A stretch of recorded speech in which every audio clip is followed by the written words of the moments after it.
Wanderer sits in a jail cell. He is back in Idaho, accused of killing young Michael Vaughn. You're pure evil. You have no heart. You have no soul. Wanderer is accused of murdering her then 5-year-old son in 2021. Would you think you'll ever get the answer as to why? No, because there is no answer to why. Why would somebody hurt an innocent little boy? What answer could you give? What answer could you possibly give? How scared was he? Did he ask for me? Did he ask for Tyler? STACEY Wanderer has been charged with first-degree murder and second-degree kidnapping and destruction of evidence. Michael Monkey Vaughn went missing from his Fruitland neighborhood on July 27, 2021. This is a criminal investigation. Now, more than 4 years later, in newly unsealed court documents, Fruitland police named 4 people they believed are involved in Michael's murder. Those 4 names are ones we've heard before. This is Sarah Wanderer. This is Sarah's husband, STACEY Wanderer. This is Brandon Shirtliff, Adrian Lucian. As for what these 4 people have in common, they were all staying at the Wanderer's home when Michael disappeared in 2021. That's just half a mile from Michael's home where he was last seen. In the PCA, police pointed to video evidence they say showing Shirtliff walking around the neighborhood. They say Shirtliff helped move Michael's body in a duffel bag temporarily to his mom's home in Kuna before standing guard as they buried him in the Wanderer's Fruitland backyard. STACEY Wanderer told police the 4 hoped to sell Michael for $10,000 each. He says the idea came from Adrian Lucian. Idaho News 6 is now learning Lucian was arrested and released in Indiana in October for a traffic-related misdemeanor. Sarah Wanderer is currently serving time in the Idaho State Prison System for unrelated charges. She's eligible for parole in early 2026. Karen, is there any connection between the Vaughn family and the home where police had been searching? No, we've heard this more than once from the family representatives and from the police department that there is no connection between the Vaughn family and the home where this search took place. As you know, from the time Michael went missing, this has been an all-hands-on-deck investigation, and it remains very active and an ongoing investigation. You can't take one of our most precious citizens from us and ever expect us to stop. During the course of this investigation to date, we received credible information that the remains of Michael Vaughn could be found in the backyard at 1102 Red Wing Street in Fruitland. As a result, the Fruitland Police Department obtained a search warrant for the residence along with the front and backyards. That search warrant was served on November 11th. It was a Friday. We served that late in the evening. Upon entry, officers encountered Sarah Wanderer, one of the known occupants of the home, and Sarah was subsequently arrested based on probable cause that she had knowledge of Michael's death and failed to report that death to law enforcement. The following day, the Fruitland Police Department, joined by the Idaho State Police, the Idaho Mountain Search and Rescue, the Fruitland Fire Department, and the Fruitland Public Works Department, began a very methodical excavation of the backyard of the Wanderer's home. During that excavation process, the Idaho Mountain Search and Rescue, Mountain States detection dogs deployed multiple certified human remains detection dogs on the property, all of them alerting to the presence of human remains. Ground penetrating radar was also used and deployed, detecting anomalies in the backyard. We completed the excavation of the entire backyard and removed over 250 yards of dirt. Prior to backfilling the yard, the dirt was meticulously sifted for any potential human remains. We did not find Michael's remains. Although the remains of Michael Vaughn were not recovered, we strongly believe, based on evidence, that Michael was abducted and is deceased, and that his remains were buried and later moved from the property. As of today, the whereabouts of his remains are unknown. However, the investigation is active, fluid, and ongoing. Once the excavation was complete, we conducted a thorough search of the Wanderer's residence. The search was productive, and additional investigative evidence was recovered and is currently being processed. An hour's worth of body camera footage showing STACEY Wanderer FaceTiming with detectives and directing to where Monkey's body was buried in his backyard. It's like right under that mound area. It's right under the mound, about where at compared to the trees? A little like right to the right of the trees area. It should be, it should be a garbage bag. Okay, what color is the garbage bag? It would either be white or black. We only had two colors. Is the duct tape still gonna be over his mouth? It should be. Okay. I didn't watch take them off. Okay. So you should have everything intact as it was. He claims he watched the burial happen. Okay, how far down is Michael? I don't know how far she actually dug. And the she he's referring to, that's his wife Sarah, another suspect in the case. Stacey says Adrian, a third suspect, was also there for the burial. Out of 300 homes, police say canines tracked Michael's scent to the home where Stacey, his wife Sarah, and their two roommates Brandon Shirtliff and Adrian Lucien lived. As Joe mentioned, a newly released probable cause affidavit filed in June lays out the interviews following Michael's disappearance. Again, during these initial searches, police say canines tracked Michael's scent to the fence line of the home where STACEY Wondra, his wife Sarah, and their two roommates, Brandon Shirtliff and Adrian Lucien, lived. All four of those individuals have been named people of interest in Michael's disappearance. One of Michael's neighbors told police they saw Michael riding a bike outside of the Wondra's home the day that he disappeared. Another neighbor said they saw that same tricycle at the Wondra's home during a garage sale months before Michael disappeared. The Wondras initially denied any involvement, but then in November of 2022, Stacey asked to meet with investigators. The PCA states Stacey claims he was home the night Michael was allegedly abducted and saw Sarah carrying Michael into the house. Stacey allegedly told police it was Adrian's idea to take a child to sell for money, and they would get a $10,000 cut. Stacey claims Sarah told everyone to, quote, follow her lead. Stacey told investigators they took him to Brandon's mother's home in Kuna that night, where they left Michael overnight. Stacey claims the other three returned to Brandon's mom's house the next day and brought Michael back to the Wanderers' home in Fruitland. Stacey told police Michael was not alive, and Sarah and Adrian buried him in the Wanderers' backyard. 2 days after Stacey's interview with police, they executed a search warrant and excavated the Wanderers' backyard. The affidavit says cadaver dogs alerted to the same area where Stacey told detectives Michael's body was buried, but to this day, Michael has not been found.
Hello, everybody. Welcome in. It's March 23rd, 2026. Welcome into Missing PNW Crimes Revisited. My name is Samantha. So glad to have all of you here tonight. Got some amazing things coming up for everyone over the next week or two, however long it takes to go through this. I'm happy to announce that Monkey's Army has received STACEY WONDRA'S preliminary hearing in its entirety. I spoke to everyone about all of the amazing people that we got to meet at the hearing, and right now I'm just feeling so blessed to have received this and to be trusted by the media pool. And I just want to give a big shout out to them and certain people that didn't want to be named for helping me receive this information. And of course, to learn how to download everything, because I am a computer dinosaur and it was a lot easier than I thought it was going to be And tonight we're going to be going over the first few testimonies from the preliminary trial, which will include Brandi Vaughan, Tyler Vaughan, and the scent dog handler, Dustin Witt. Let's just see who is all here. Thank you guys all for coming, for showing the Vaughan family support, showing support for Michael Vaughn. That's why we're all here. We're all a part of Monkey's Army. We're in this together. And thank you, Purple, for sending everybody over here this evening. This should bring a lot of awareness for Michael, and that's what it's all about. It's for the family, it's for Michael, and I'm just glad that I'm going to be able to give this information to everybody with the help of so many people. I was floored when I first found out that this information was getting sent to me. And yeah, I just feel really blessed to be trusted, not only by the media pool and a handful of people, but also by the Vaughn family. Working on this case has really meant a lot to me over the last couple of years. And yeah, I love everybody so much. Past is here. Mick Sporn, all the way from Scotland. Superfly, thank you for coming in. Rhonda is here. Connie is here. Callie is here. Thank you guys all so much for coming. We've got Lori. We've got The Beach. Thank you for coming. A lot of new faces, a lot of old faces. Welcome in to all the new people. Love having you here. Love bringing new people into Monkey's Army. Sunshine, out and about.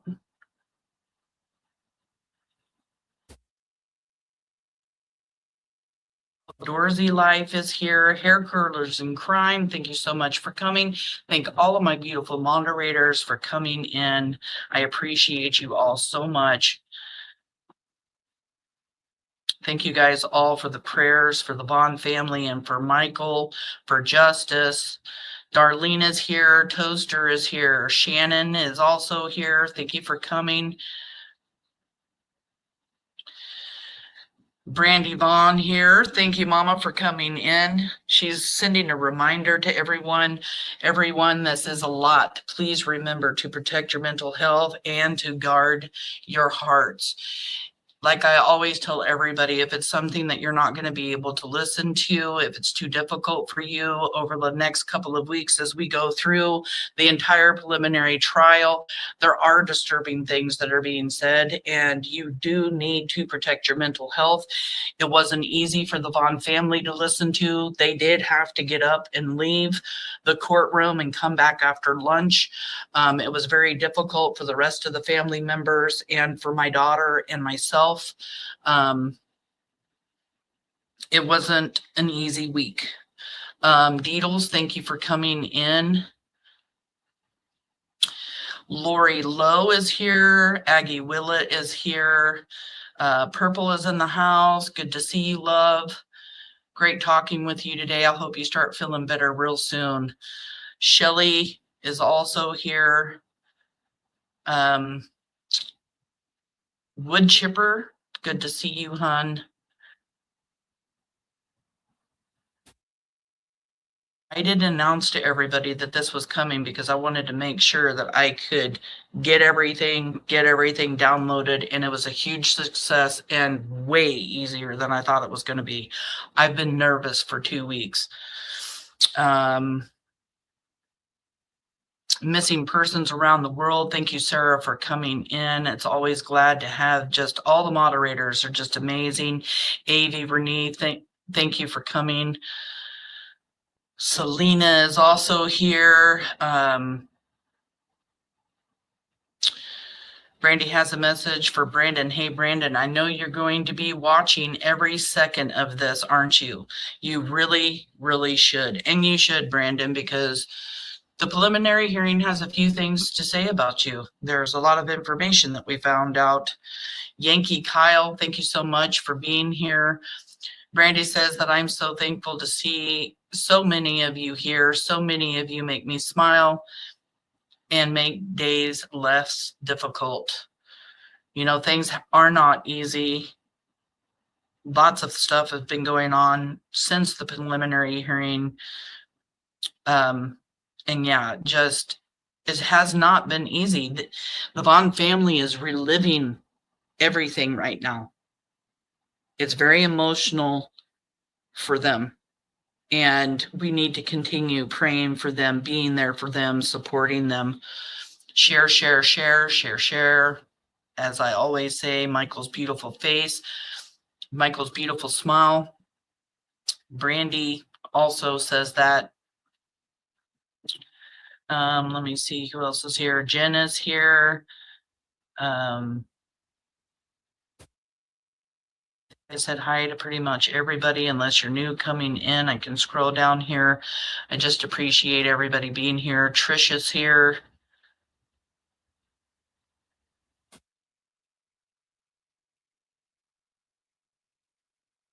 I thought I saw my sister's name. I guess I didn't.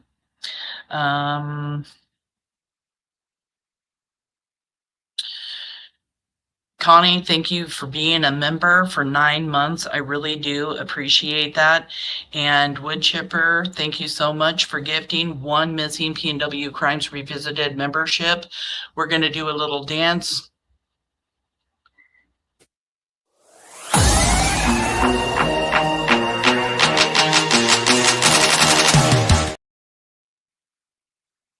If you receive that membership from Wood Chipper, please tell her that thank you.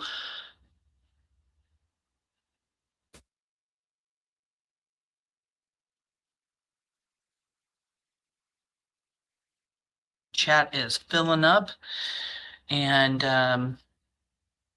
yep, we are ready to dance. Thank you for that. We are here today to talk about Michael Joseph Vaughn. He was abducted in Fruitland, Idaho by 4 people that have been named suspects. STACEY Wondra, Sarah Wondra, Adrian Lucian, and Brandon Shirtliff. And we are going over STACEY Wondra's preliminary hearing, and he is going to trial and it has been charged first-degree murder, second-degree kidnapping, and destruction of evidence. Sarah Wondra will be released in October of 2026, not as a free woman. She will also be charged with first-degree murder, second-degree kidnapping, and destruction of evidence. And then, of course, we have Adrian Lucian and Brandon Shirtliff, who are still out on the streets, but it's not going to be long, and there will be other arrests. When that will happen, I do not know, but they have long time been playing the victim. They say things that lets us know they do have knowledge and that they were there on July 27th of 2021 when Michael Vaughn was abducted. If anybody has a tip, please call the Fruitland tip line 208-642-6006, or you can email findmichael@fruitland.org. Please let law enforcement decide whether or not your tip is credible. It's very important that you know that any tip is important. Any tip. Doesn't matter how big or how small. And here on the YouTube streets, we always say, if you see something, say something. If Michael Vaughn was your child, or your grandson, or your nephew, or your brother, you would want somebody to call in a tip. So please, I'm just asking you, if you know anything about Michael Vaughn's abduction or his murder, if you've heard anything, even if you think it could just be a rumor, please call the tip line phone number again, 208-642-6006, or you can email findmichael@fruitland.org. You know, we know these suspects like to talk, whether they are sending messages, whether they are speaking here on the YouTube streets, whether they're talking to people in jail. or, you know, they like to talk. And I believe that they have told other people things, or that other people are involved, and you may know the other people that are involved. So it's so important, even if the information doesn't have anything to do with Stacy, Sarah, Adrian, and Brandon, turn in the tips if you know something. We want justice for Michael Vaughn. That's what Monkey's Army is here for, to support the Vaughn family and Michael, and to get justice. We're never going to stop. We're going to stay here, come hell or high water. Like Purple said tonight on Monkey Monday, we're never going to stop. We're here till the very end. The telephone number again is 208-642-6006, or email findmichael@fruitland.org. We love you, Monkey, and you will get justice.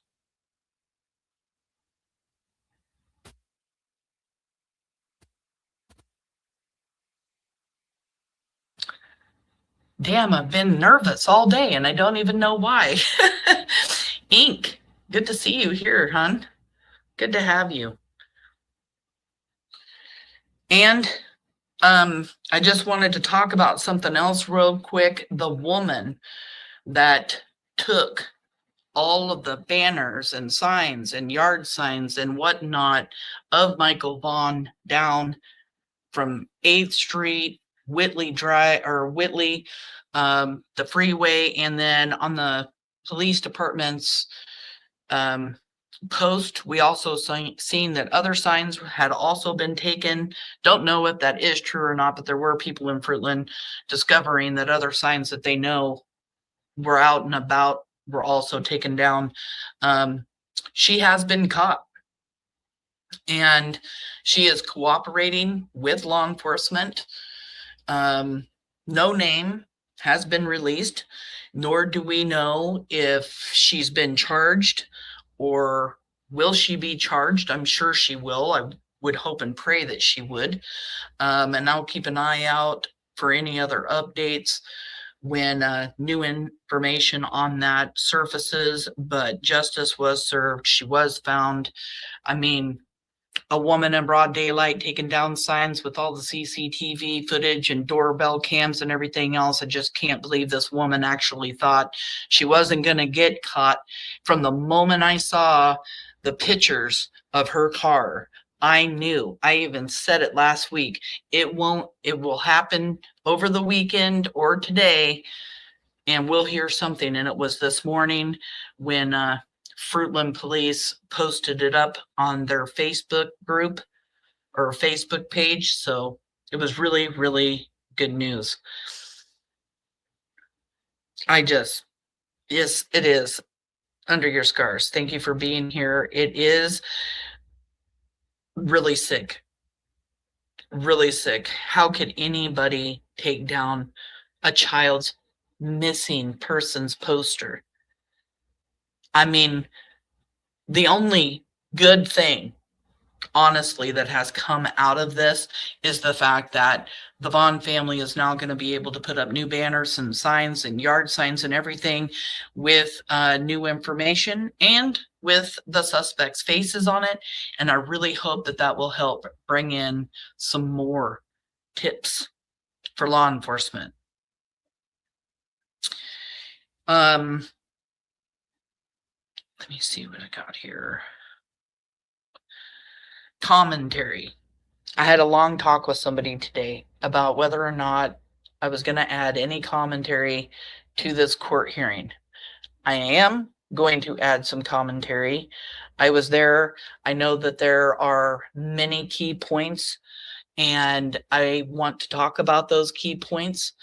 But I am not going to stop constantly, because I do want everybody to enjoy, or not even enjoy, but be able to watch it and see it in its entirety without too many interruptions. But if I do see something or hear something that I believe is super important, I will stop and talk. Not going to talk or drag anything out. I just feel like it's important to, say something or point out something that I believe is important or have been able to learn was important since I've been home from the preliminary hearing. So, yeah. And my moderators, if you guys could do me a favor, this is downloaded into my StreamYard. Sometimes when that happens, especially when the videos are long, you can get glitches. I did listen to the videos. They don't sound like they're going to glitch. They don't sound like they're going to give us an issue, but please let me know if there are glitches. I may have to do this another way tomorrow night when I go live. But I think that this is going to work out. The file was huge. I had to download some stuff into my computer to be able to get this stuff. And yeah, we're just going to keep going and hope and cross your fingers that nothing happens, because when it comes to all this computer stuff, it makes me a nervous wreck. I just want to make sure that everything's done right. Nothing has been edited. Nothing has been clipped. I didn't have to clip. When I downloaded the files, they all came separately in little bitty segments, and that's what you're going to see. So nothing has been clipped, touched, edited, nothing. You're going to hear it in its entirety. Lana, thank you for coming in, love.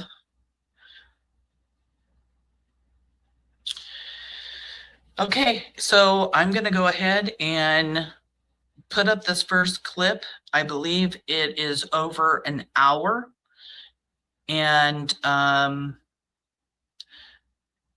think the second one's a little over an hour too. So we've got a couple of hours ahead of us.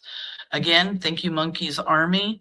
Thank you, everybody that helped make this happen. I'm really grateful.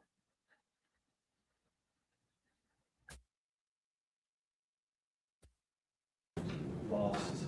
Mr. Wandra was in custody, and he, in his confession, mentions that he had been in custody for 6 months, and so when asked if Michael would still be there, he gives different answers. One, that he believes 100% that's where Michael will be, but that it's been a long time. But when they asked, one more thing before we really get started into all of this, turn up your volume. There's a lot of air in the background from the recording. So turn up your volume, and I'm going to mute myself so nothing echoes on my end so that I can also turn it up on my headphones.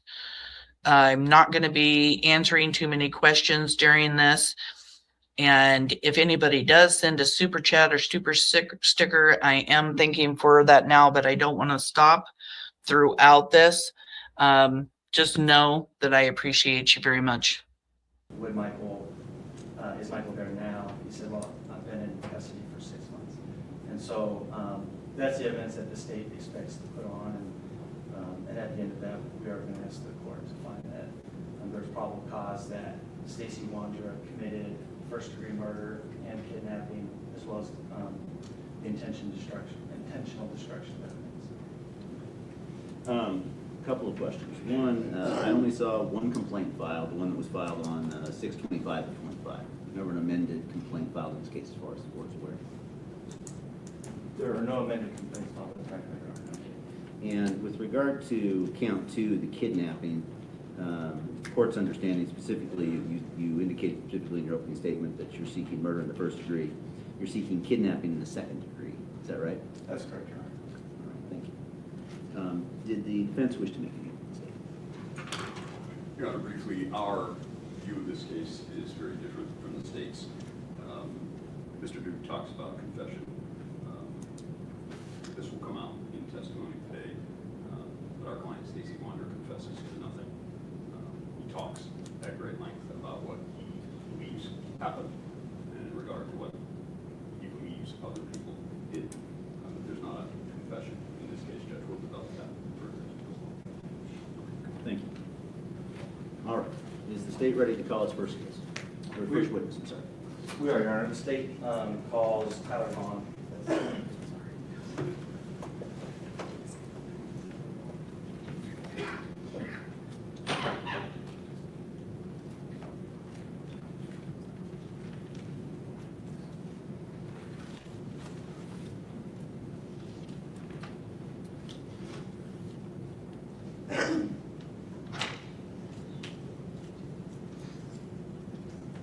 Tyler Vaughan, sir. I need to come down between the two tables there and raise your right hand to be sworn. Do you solemnly swear and or affirm the testimony you're about to give in this matter will be the truth, the whole truth, and nothing but the truth? All right, I'll ask you to come up to our witness chair there. That chair is kind of heavy, so you need to pull it out. It's not as easy to manage as it might look. And then I'll ask you to pull it in a little bit to that mic to be sure that that mic picks you up well. Now, it's a big courtroom. We have a fan that kind of blows all the time, and so it's important that you project your voice. If people are struggling to hear, I would just ask counsel to let the court know so we can try to manage that. If you begin by stating your full name and spelling your last name. Robert Tyler Vaughan, Vaughan. All right, state can begin its examination here. And I apologize, Your Honor, I was getting ready. Was Mr. Vaughn put under oath? Yes. Oh, okay. My apologies. No worries.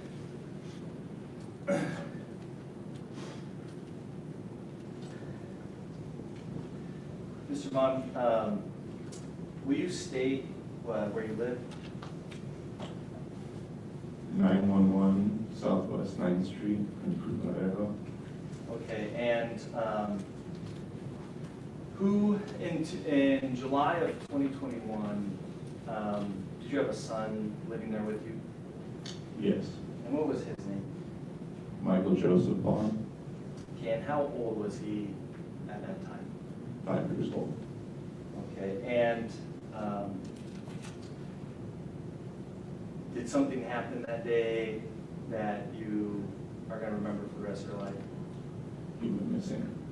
Okay, and so when's the last time you remember seeing him that day? In the living room while I went back to pick up his little sister. Okay, and so when after you see him in the living room, do you remember about what time that was that you saw him?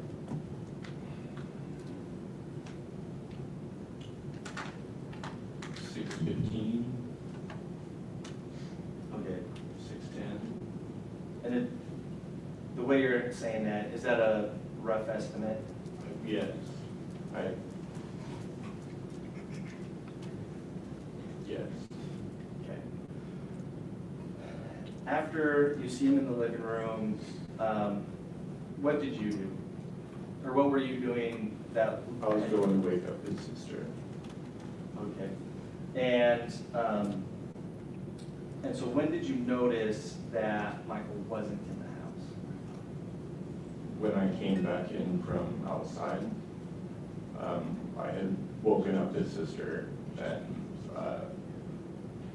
left her and went outside and came back in, and that's when I noticed he wasn't in the house. Okay, and do you know about what time you came in and noticed he wasn't there?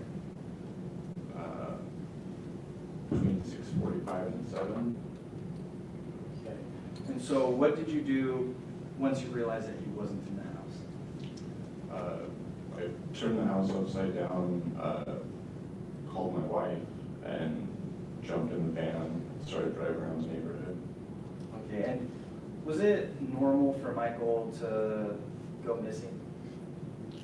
He had walked to a neighbor's on one or two occasions.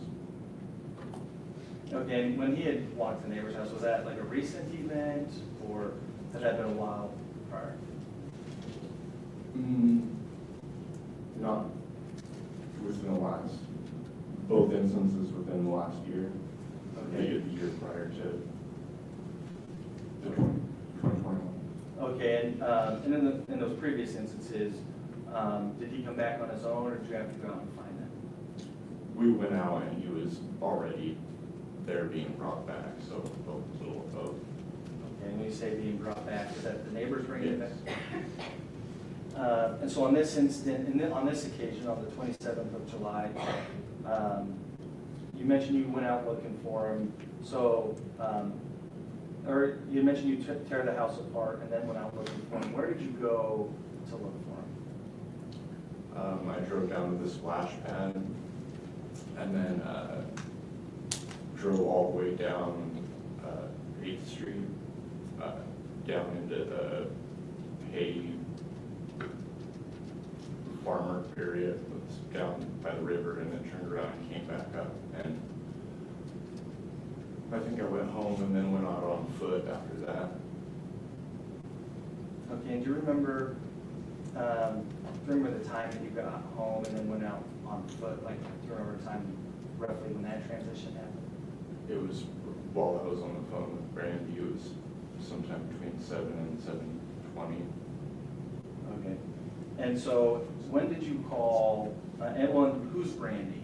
Brandy's my wife. Okay, and was she living there with you at the time? Yes.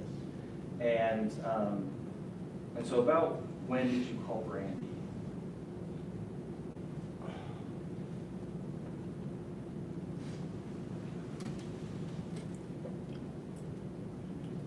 Shortly after 7 o'clock, maybe 7:20.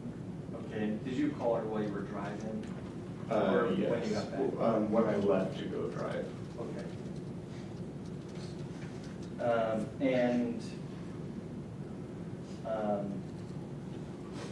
So after you called Brandy and you went looking on foot,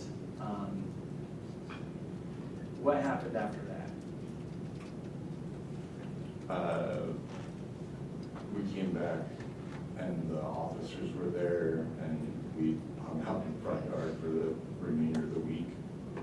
Okay, and when you said, did you notify law enforcement? Yes, I called the police at around 7:20. Okay, and you mentioned you hung out there around the rest of the week. Were you waiting to see if you got news of Michael? We were told to stay in place or whatever, but yes.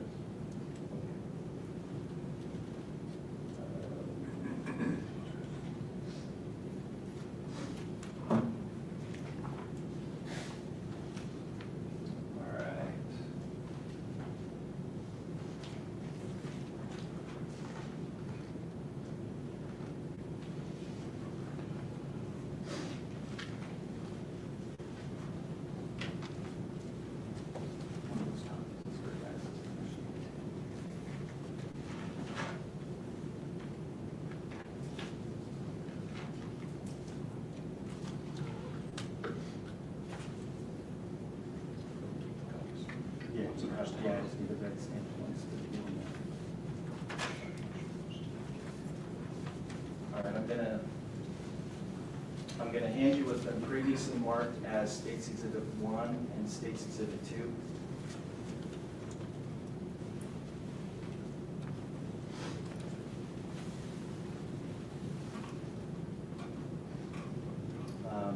Do you recognize the person in those photos? Yes. And do you know how close in time to when he went missing these pictures were taken? Right before, within, I think one of them was on his birthday, so a little under a month.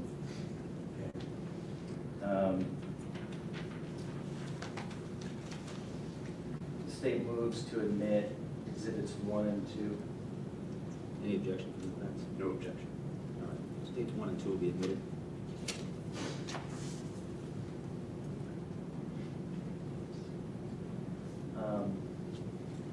Since July 27, 2021, have you seen or heard from Michael? No. And has anybody,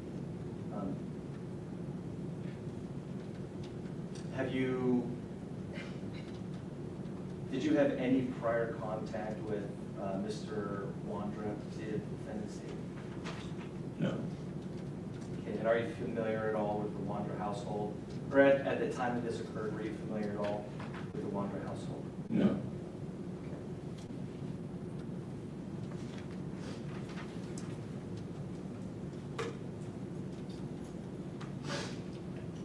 On the day that Michael went missing, do you recall what he was wearing? It was a Pokemon shirt and like boxer briefs. Okay, is that what he went outside in? He was inside the last time I saw him, but if he went outside, that's what he was wearing. And as far as the shirt goes, how confident are you that it was a Pokemon shirt? I'm pretty confident it was a Pokemon shirt. As to what was on the Pokemon shirt, it's debatable. He had several of them. Is it possible he was wearing a Minecraft shirt? Oh, it was a Minecraft shirt. 100% was a Minecraft shirt. I'm sorry. He had a lot of both. Is Pokemon a child's cartoon? Yes. And is Pokemon a child, or is Minecraft a child's game? Child's game, yes. Or, I guess maybe it's not. Confused. No worries. I guess maybe it's not a child's game necessarily. And do you recall specifically the configuration of the shirt? I do not. I had several characters on it from what I recall.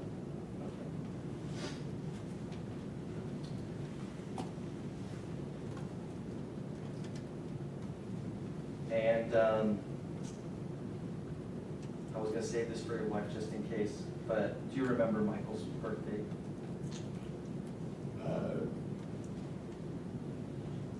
2016, June 24th.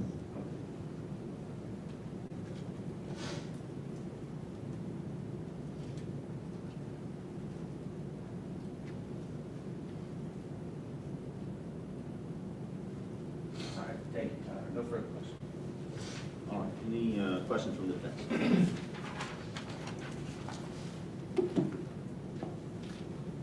Mr. Vaughn, I'd like to get a little bit of the lay of the land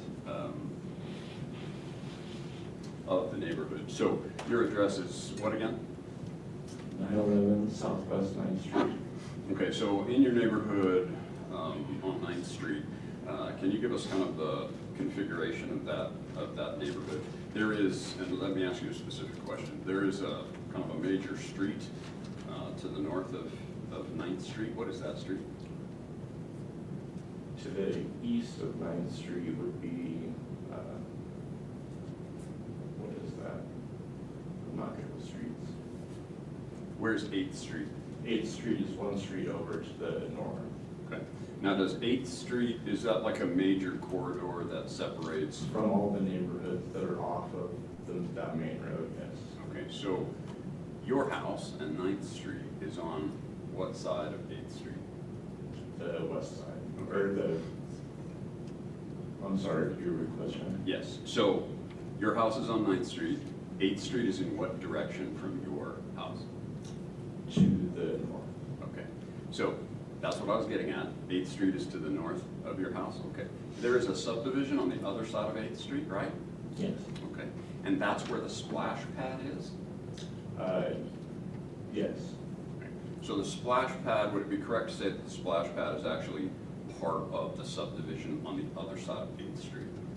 Yes. Okay. Have you spent time at that splash pad? Yes. So you know how it's configured? Yes. Okay. Well, let's look at the major roads kind of surrounding that neighborhood. Is 8th Street a major corridor, or does it kind of end? It's a dead end at the western end. Okay. And so where it dead ends, is there a dirt road that goes off of 8th Street? Yes, it drops down in the field. Okay. And where does that dirt road go? In the farmland, not farmland, there's some ponds down there, I think, and haystacks. I haven't done much exploring down there. Okay. You have been down there though? I drove down to the haystacks and turned around and came back. Okay. Is that where you get to the river? It looks like there may be access to the river. Farmland here that Tyler is speaking about, when you go all the way down 8th, we talked about this here. It's down the bluff where all that field and stuff is till you get to the Snake River. Okay. Have you ever been down to the river there before? No? Never been fishing down there or anything? No. So when you're driving down that dirt road that kind of feeds off of 8th Street. Is there a drop-off on the right-hand side of that dirt road? Yes. And where does that drop off into? Is there like a swampy area down there? Yes. Okay. And what's on the other side of that swamp? Do you remember? More land, and the river's over there somewhere. Is I-84 right there as well? I-84 is also over there. Okay. Now, so as you're going down that dirt road, to your right is that drop off in kind of the swampy area, right? What's on the left of that dirt road? Farmland. Okay. So, kind of surrounding your house there on 9th Street, you have 8th Street that runs into that dirt road, and that dirt road goes down to the river, right? Yes. And some farmland, yes? Okay. And on the right is a swampy area, and then across from there is the highway. Yes. Okay. And on the left side of that, and kind of right near 9th Street is a big field. Is that accurate? At the very end of 9th Street is a big field. Okay. Is that field farmed, or is it just wild? It's farmed. Okay. And let's go to the splash pad now. So the splash pad is part of that subdivision to the north of your street? Yes. Okay. And what is a splash pad? It's a place for kids to go and play in the water. Okay. And so there are water features there? Yes. Okay. Is there a tunnel from the splash pad that goes under Highway 95? No. You have to go out of the splash pad in the neighborhood to the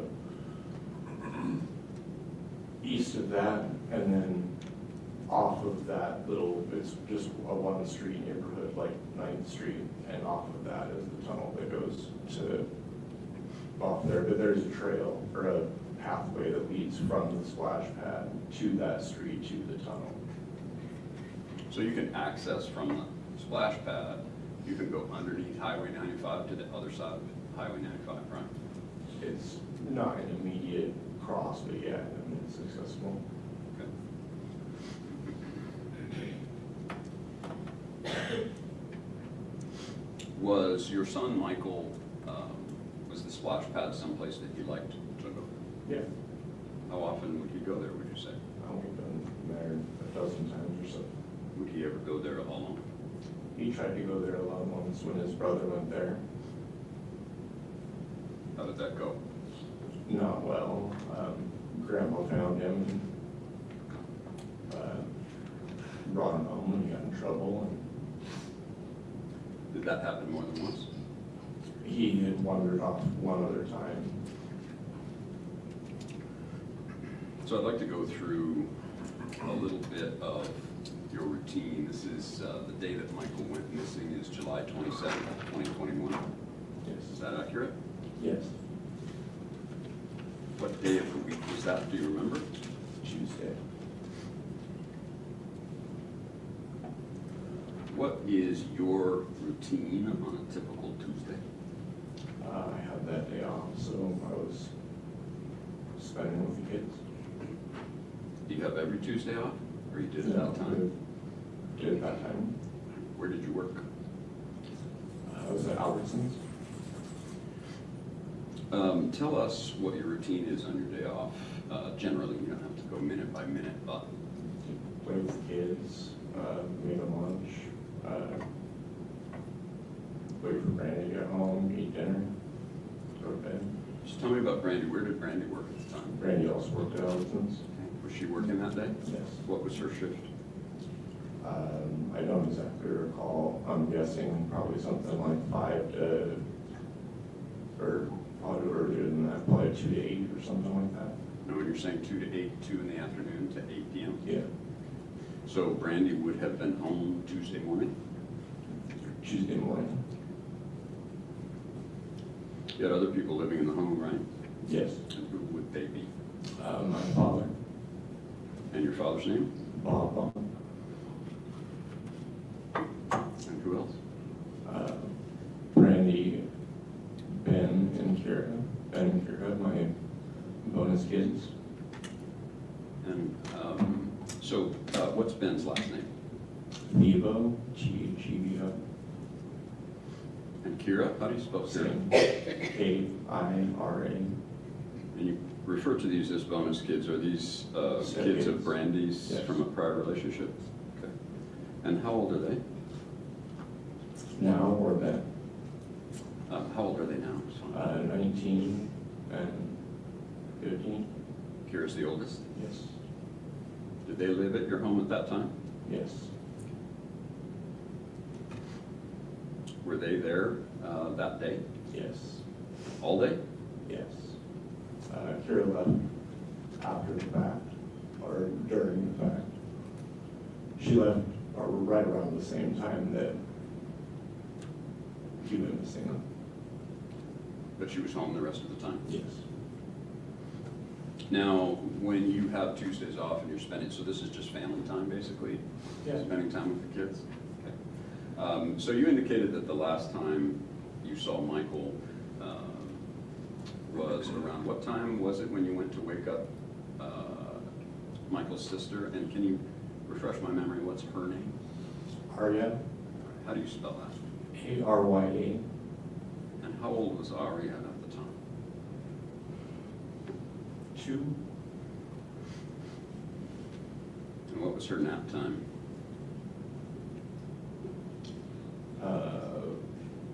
Whenever she was taking it out. Okay. So at this particular time, Brandy had already gone to work at about 2. Or earlier, yeah. Okay. And Araya was down for a nap. Do you remember the time that she was napping?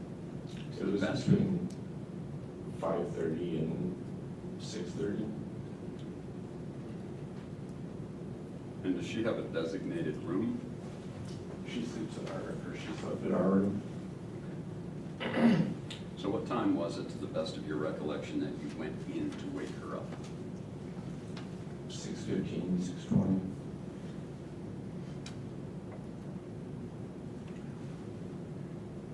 And to the best of your recollection, you think she went down for a nap at about 5:30? Yes, 5:30. Can you tell us about what things you did with Michael on that day? We were playing with his monster trucks. We were looking for all the pieces to one of his, it was like a stadium for all the trucks. Were you playing with him outside or inside? Both. Does he play video games? Yes. Was he playing video games? I don't recall playing video games that day. I know he was on his Switch that day. So to the best of your recollection, at about 6:15 is when you went in to wake up Arya? Yes. And did you see Michael at that time, or did you just assume where he was? I saw Michael when I went to wake up Arya. Okay. And where was he exactly? In the living room. And what was he doing in the living room at that time? We were playing with monster trucks. Was he alone? Yes, and his brother and sister were in their bedroom.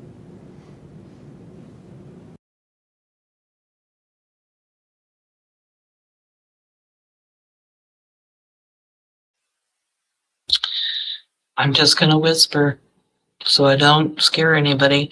I just think it's really important to point out here that Tyler is saying that he did see Michael on the way to go see Buggy, to wake her up, to order the pizza. So he has seen Michael on his way to go see Buggy.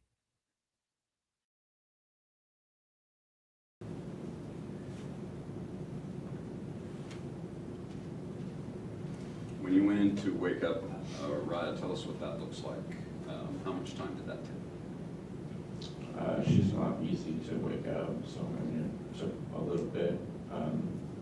Did not do it in a way where she was going to be a pain for the next while. But I don't know, maybe 5-10 minutes to wake her up, and then I changed her diaper and ordered pizza. Okay, so when you are trying to wake up Arya gently, you're in the room with her, and Michael's not there at that time with you. Right. To the best of your knowledge, he's still in the living room playing with his trucks. Yes. Okay. entire process of waking her up and then ordering pizza, when you order pizza, do you have a cell phone on you and you order the pizza while you're with Aria? Yes. Okay, so you don't go anywhere else in the house to order pizza? No. And to the best of your recollection, you ordered pizza at what time? 6:30, 6:45. And so what was the very first time again that you went out into the house and realized you didn't see Michael, didn't know where he was? I went outside at that point and came back in around 7, and he wasn't in the house. Now, you say throughout this process, Michael had a proclivity for kind of wandering around the neighborhood, right? Is that fair to say? Yes. And he liked to play with other kids in the neighborhood?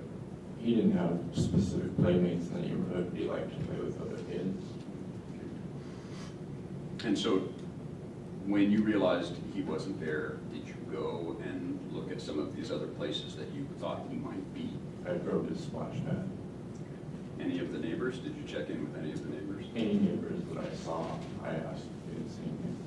Now, when you say, let me ask this, to the best of your recollection, when did you truly become alarmed? When I checked the house and he wasn't there and started, when I was on the phone with Brandy, I was pretty alarmed. And that was around 7:20? Between 7 and 7:20. Okay. What was Brandy's reaction? She thought he was hiding, and I was overreacting, and then she got more concerned the more I got concerned.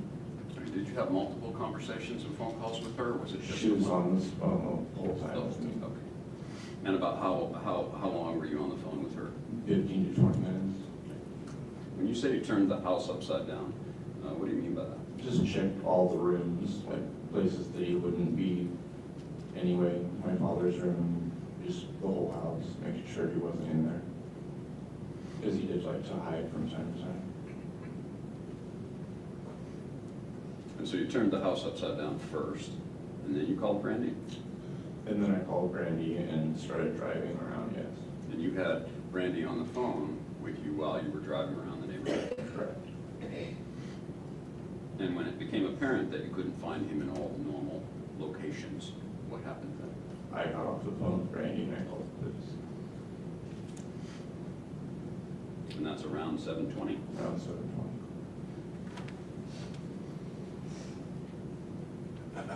When did Brandy decide to come home? I think she came home right after I got off the phone with her. During this period of time, during the day, were you smoking marijuana? Yes. And where were you doing that? In the shop.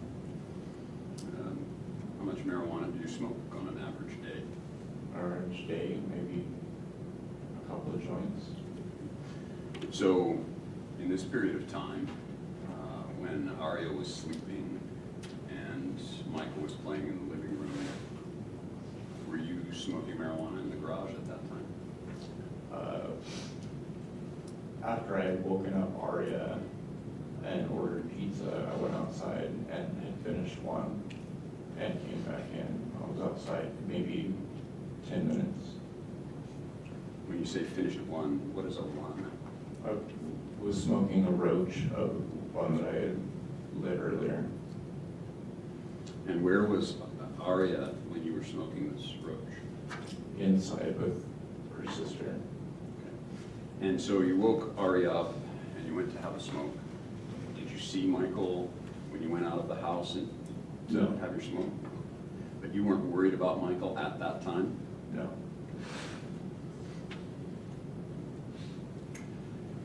Let's talk about his clothes a little bit.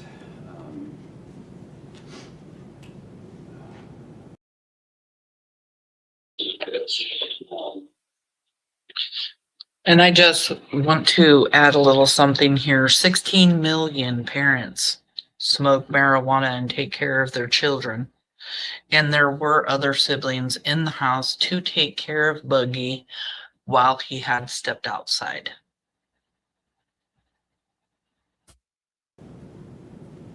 With some jogging of your memory, you realized it was a Minecraft shirt rather than a Pokemon shirt. but you don't really remember the characters that might have been on that Minecraft shirt? He had several of the Minecraft shirts. I don't remember the specific ones, but in my head, it had a lot of characters on it. Do you remember the color of the shirt? I believe it was light blue.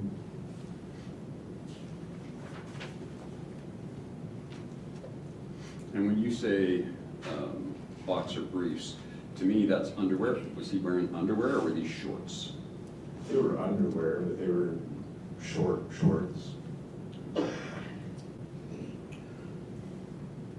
What does that mean?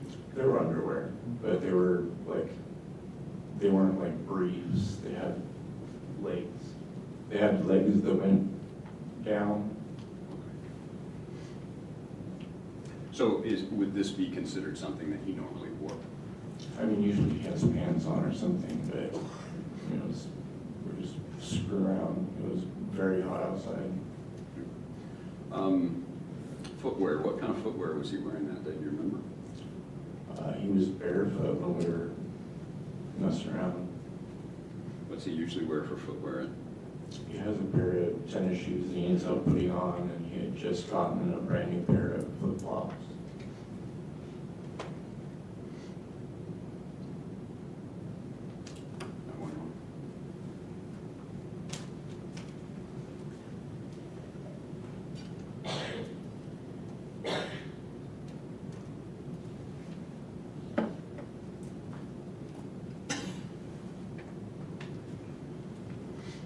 So what time was it again that you called law enforcement? To the best of your recollection, it's about the same time you were on the phone with Brandy, right? So it's about 7:20?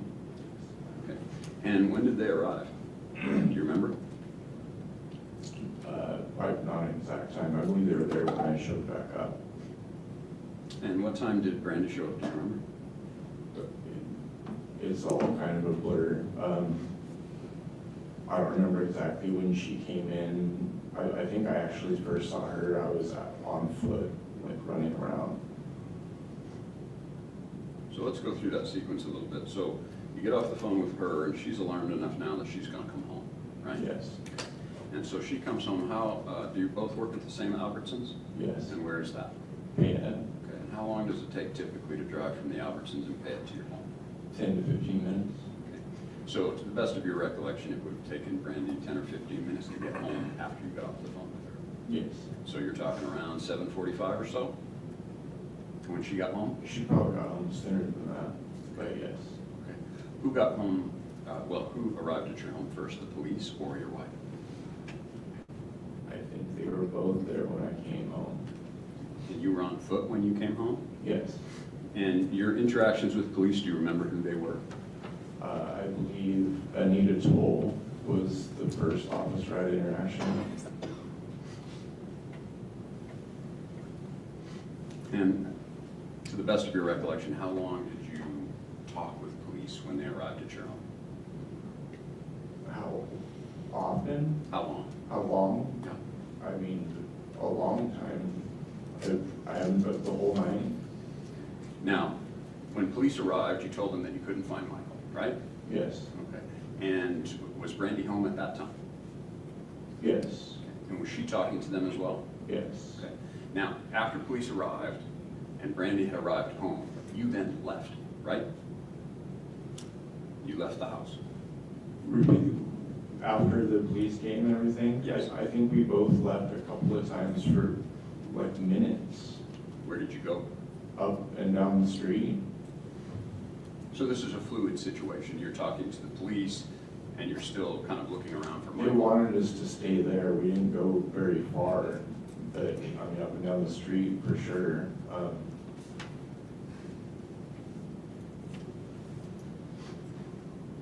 So the police instructed you not to go anywhere? Yes. And you did go? Not out of like shouting distance, but I mean, we were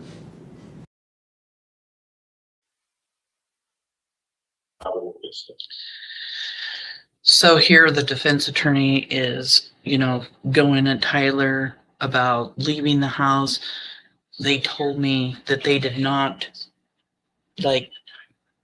leave that area of the street or anything.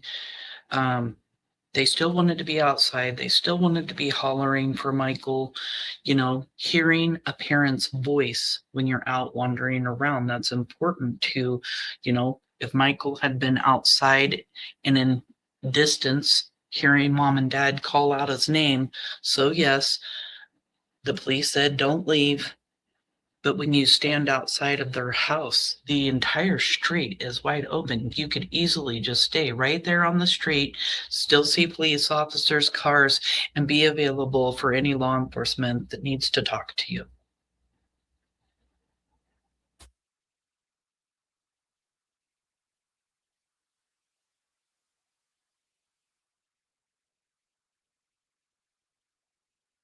Woken up Aria and ordered pizza. I went outside and had finished one and came back in. I was outside maybe 10 minutes. When you say finish one, what is? Maybe even line of sight, like honestly. Okay, so you didn't get in a car? You No. didn't drive away? No.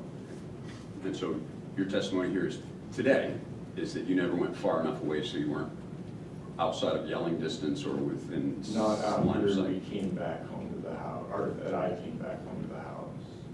So once the police arrived, you stayed in close proximity? Yes. Thank you, sir. No further questions. Any redirect from the state? No, Your Honor.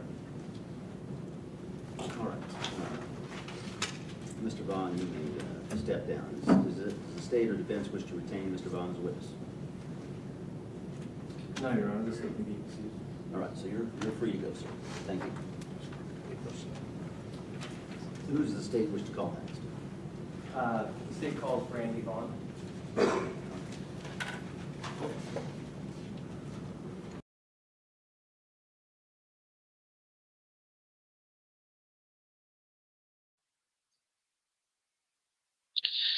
So here, Brandy will come up. You know, the only other thing that really happened during Tyler's testimony.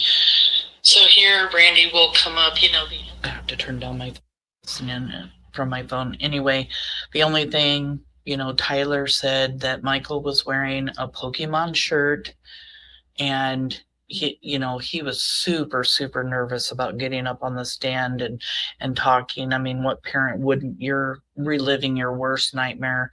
And of course, you heard Mike Duke say, "Don't you mean to say a Minecraft shirt?" And he says, "Oh, yes, 100%.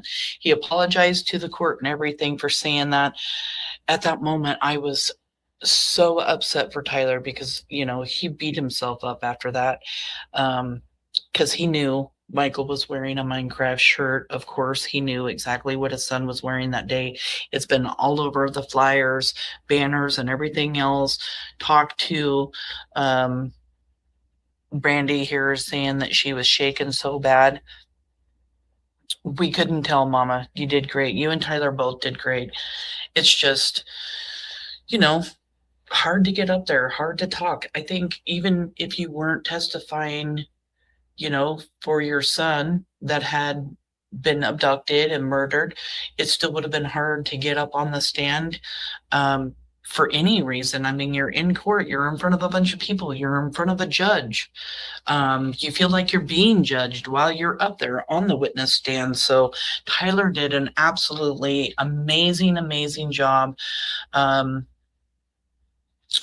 Brandy says, and you're keeping everything in your entire being not to jump over that damn desk, to be honest.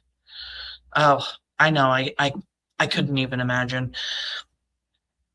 Right? Just completely nerve-wracking. I would have passed out. Toaster, right? Tyler did do great. Again, thank you guys all for coming. We're going to listen to Brandy's testimony. I'm trying not to give too much commentary, but some things that are, you know, I might be able to let you guys know what was going on in the courtroom at the time when people are testifying and stuff. So I just trying to give a bigger perspective of things and explain things as I have been explaining things.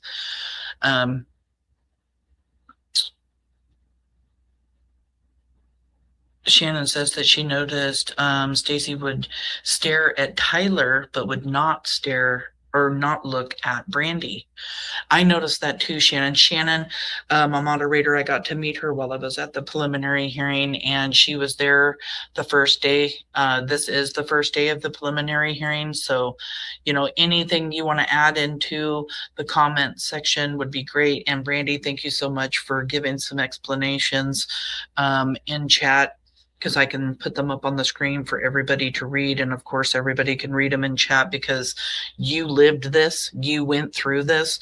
So when you're kind of giving us a bigger perspective, it's nice to get that bigger picture.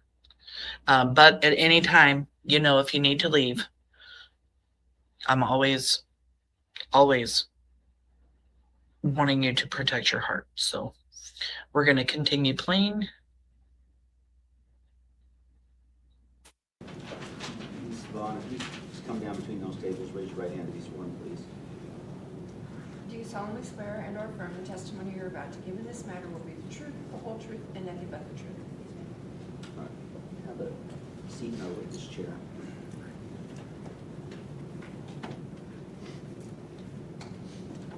Chair's kind of heavy, but if you pull it up so that you're relatively close to the mic, once you can see it there. Oh, I'm loud. What's that now? I'm loud. Okay.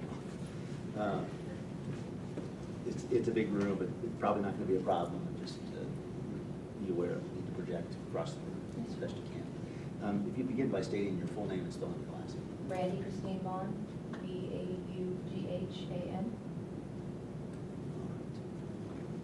State Ken. Thank you, Yara.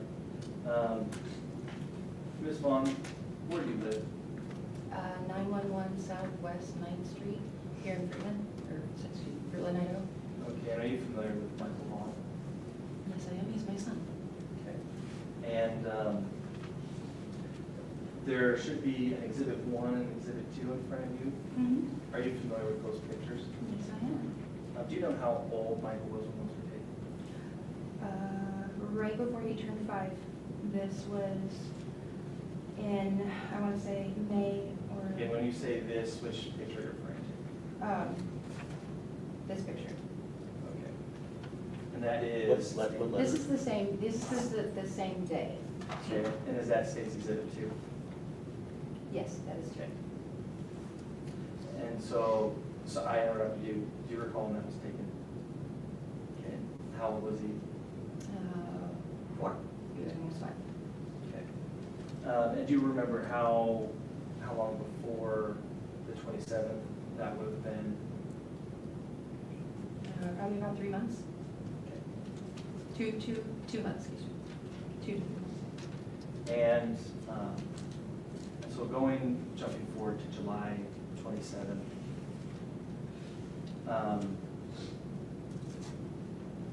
how did your day start? Got up with Buggy, fed her. She was still having drink bottles at the time, and I drove Pidge as Kira to practice that morning, somewhere around 7:30 a.m. I want to say. Okay. And when you say Buggy, is that? Oh, Aria, excuse me. Okay. And did you go to work that day? Yes, I did. Okay. And did you get a call from Tyler? Yes, I did. Okay. And so, what was the nature of that phone call? Well, I called at my lunch break. I had 2 phone calls with Tyler that day. So I called around 4 o'clock in the afternoon and said hi. You know, what are the kids doing? How's the day going? What's for dinner? And then I got received a phone call from him around 7 o'clock. Okay. And when was your shift supposed to be over? 9. Okay. And so when you get the call at 7 o'clock, what did he tell you?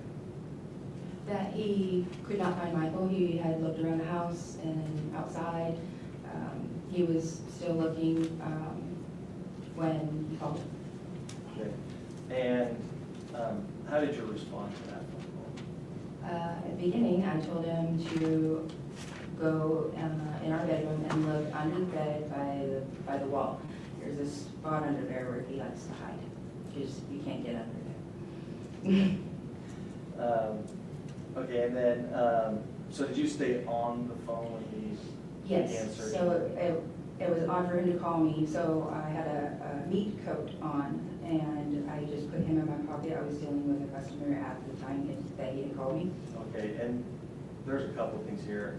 What is a meat coat? It's a long white jacket that you button up. I worked in the meat and seafood department, so it keeps from getting blood on you. Okay, and when you said you put him in your pocket, do you mean you put your phone in your pocket while Tyler was on? Yes. Okay, and so, so keep going. So what happens after this? So I pick up the phone and I ask him, I'm like, hey, and at this time he's screaming Michael's name. And I said, did you find him? He's like, I can't find him anywhere. And he said he was going to he was getting in the vehicle to go look for Michael. And I just I put my phone back in the pocket, finished dealing with the customer. I had another coworker, they seen me, I looked panicked. So I'm going to have you pause for just one moment here. So, Mr. Tyler Vaughan has remained in the room, which is fine. I guess as a victim, actually, we don't need to manage that, so that's okay. I'm excluding witnesses, but I presume the state perceives him as a victim. That's correct, Your Honor. Yeah, both Tyler and Brandy. So never. So just more typically, after a witness is done, I expect them to leave. If they stay in the room, I want to make sure people know it, because they're not going to be subject to recall or another issue. So apologize. Go ahead. You're not.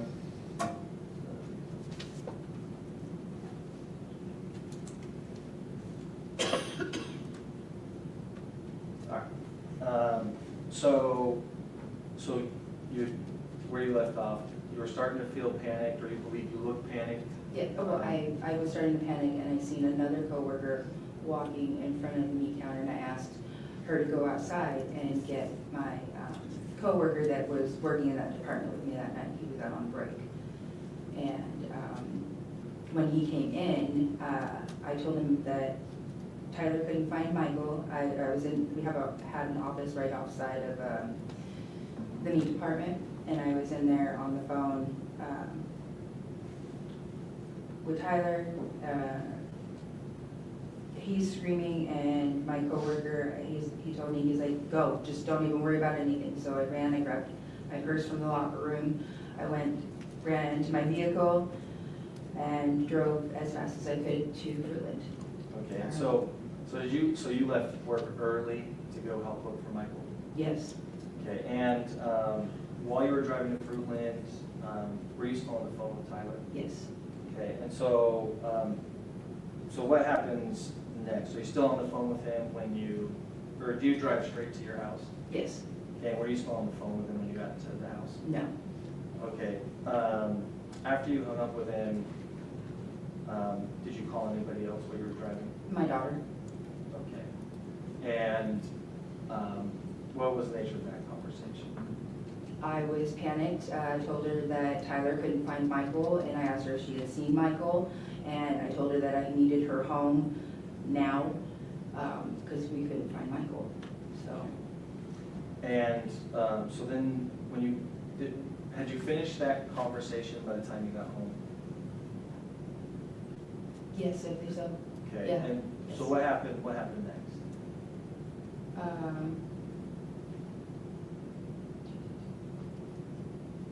I saw Tyler, and I thought he was with an officer, and I asked if he had found him, anybody seen anything, and I took off down to the splash pad. I saw two women down there, and before I even got up to them to ask them if they had seen a little boy, they were already told me that they had not seen a little boy in resemblance to Michael. Okay, so did you draw on, or how did you interpret them telling you that before you even asked? That he either talked to Tyler or a police officer. Okay. And so after you talked to the ladies at the splash pad, what did you do next? I went back home. I believe I got out of the vehicle. I was on my phone talking to whoever I could that we couldn't find Michael. I needed help. I needed everybody there to help me look for him. Did you leave the house at all later, or for the rest of the night? Yes.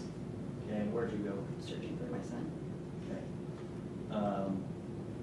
And did you ever locate Michael? No. And have you heard from him in any way? No.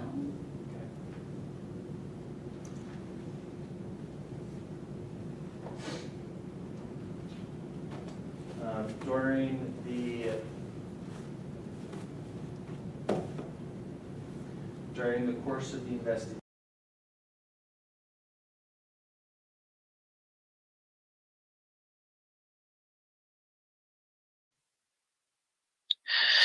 Again, you know, she was asked if she has heard or seen. Again, you know, gotta remember to turn down my phone. And she let the DA know she hasn't seen or heard from Michael since his abduction.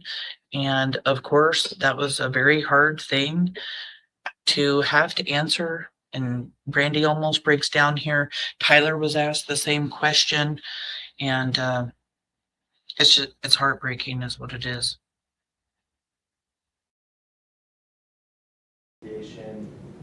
did law enforcement ask you to cooperate with them in different ways? Yes. Okay, and one of those ways, did they indicate to you that they intended to use a live scent track dog? Yes. Okay, and do you remember what they asked you for to help them with that? Anything that could possibly have saliva or sweat. I gave them one of his shoes, his favorite pillow, his blanket that his daddy got him, and one of his stuffed monkeys. Okay, so these articles that you gave him, or that, who did you give those articles to? Law enforcement. Okay. The FBI.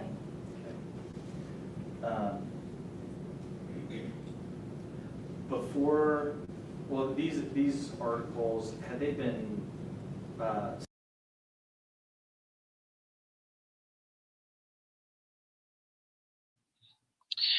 And a quick pause too, because Brandy had actually answered a question, because these scent articles, the way that they were collected and everything else was talked about by Brandy to me. I don't know if it was in chat or directly to me, but FBI came, FBI had gloves on, and Brandy pointed the FBI in the direction of the things that they took for scent articles.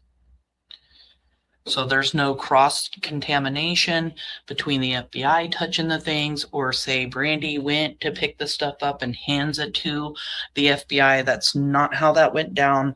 The FBI did have gloves.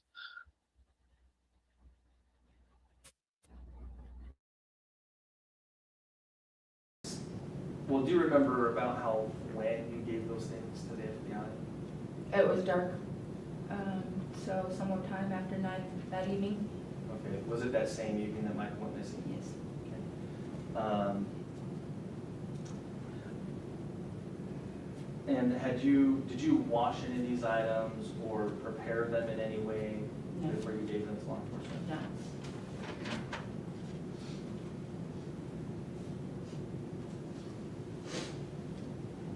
And so the shoes, those were Michael's shoes? Yes.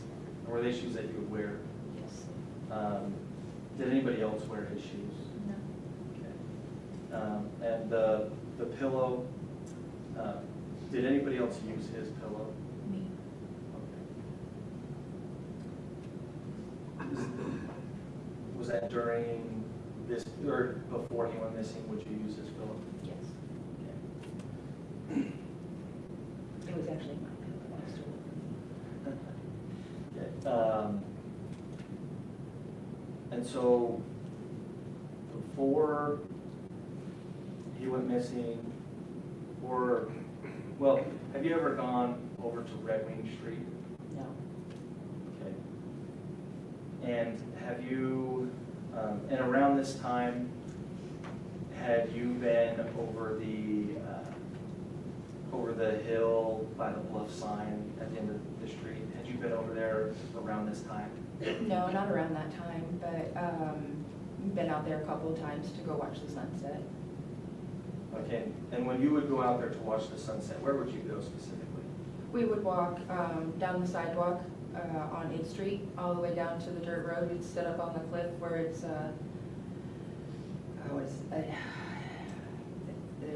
he owns that street. It's a private property off to the left, and we would sit right there on the cliff.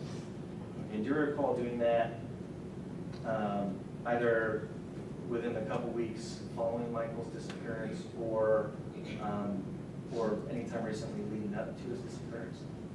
No. After, when I was searching for Michael, yes. I'm sorry, could you ask the question again?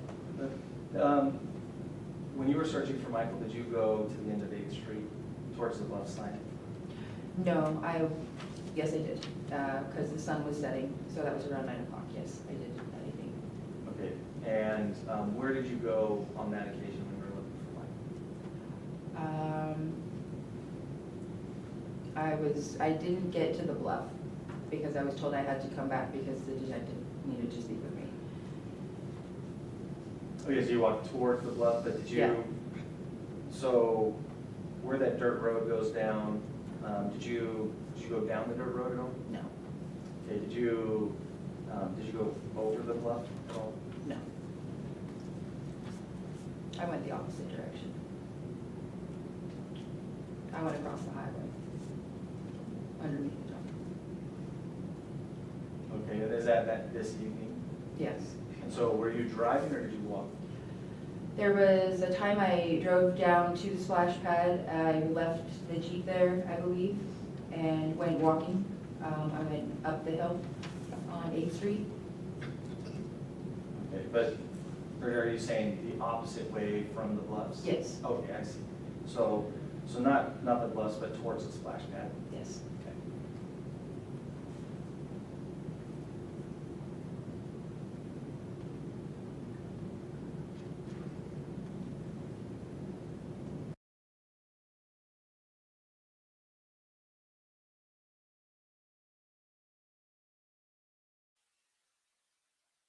So we're talking a lot right now about what direction. Tyler was also asked about whether or not they had gone down in the area of the bluff or below. And the reason for these questions is because of that tricycle being found by the scent dog down in the bushes. I believe is why these questions are being asked.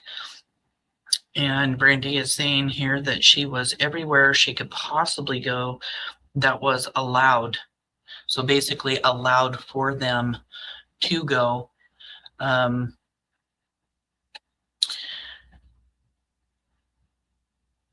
can't stop any of the volume. I'm trying to speak as low as I can. You have to have everything up in order to hear the video. And I am speaking very softly. I'm sorry that it's loud when I come on. There's nothing I can do about the sound. Brandy does speak very softly here in the courtroom. It was even kind of hard for us to hear her when she was up on the stand.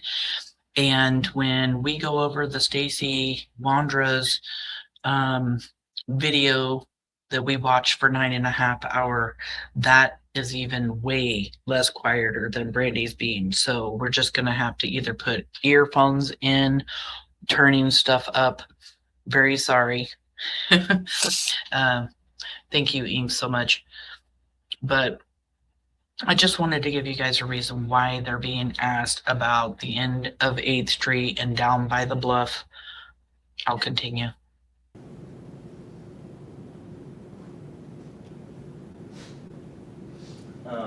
Prior to this incident, were you familiar at all with Mr. Wondra? Absolutely not. Have you ever interacted with him before, to your knowledge?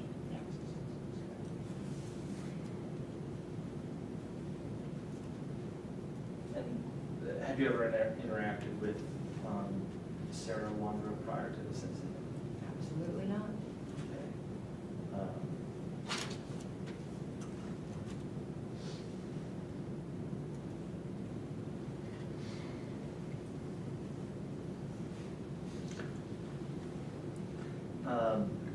Did you also help law enforcement with any items for DNA sample?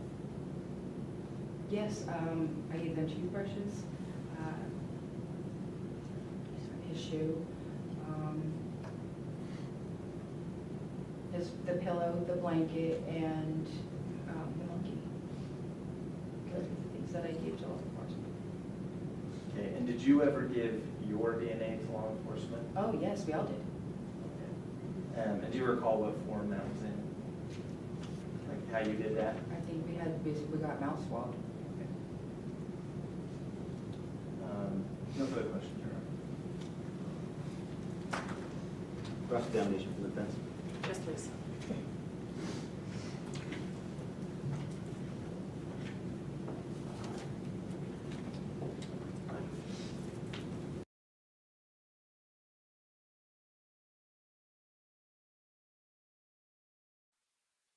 They all got mouth swabs. That is the DNA that was turned in. Every single one of them in the house given a mouth swab for DNA testing. Good morning. So at the time on July 27th, the people that were living in your home were you and your husband, Tyler, correct? Correct. Your children, Kira, correct? Correct. She was 13 at the time, right? No. How old was she at the time? 15, okay. You had Ben, your son. He was 10 at the time, correct?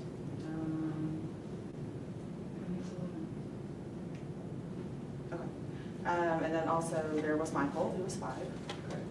And then, I'm going to butcher her name, Araya, correct? Aria.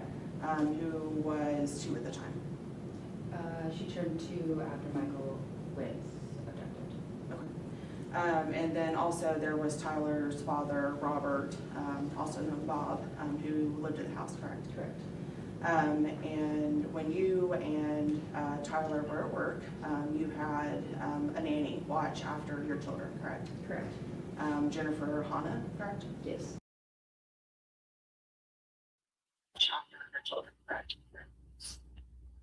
Brandy is upset here.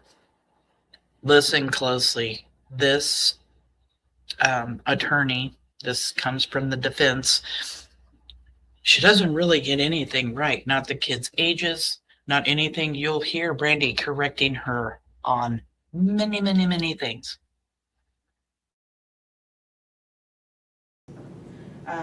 Bob would never watch the children, correct? No, not at the time, no. Okay. Is there a reason that Bob didn't watch the children? We didn't want to bother him. Okay.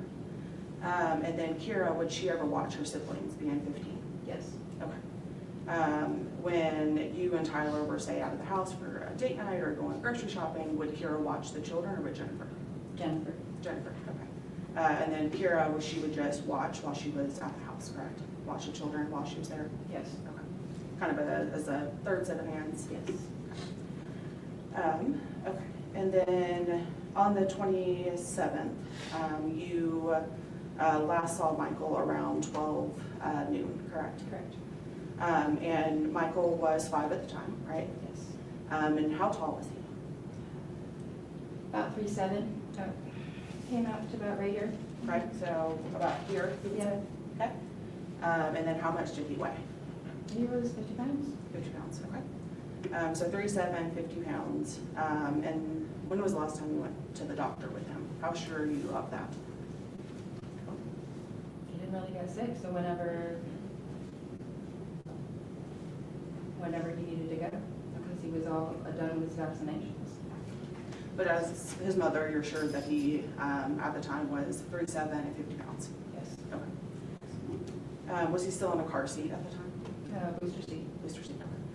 So he had graduated past the car seat to the booster seat? Yes, but he was still in a 5-point.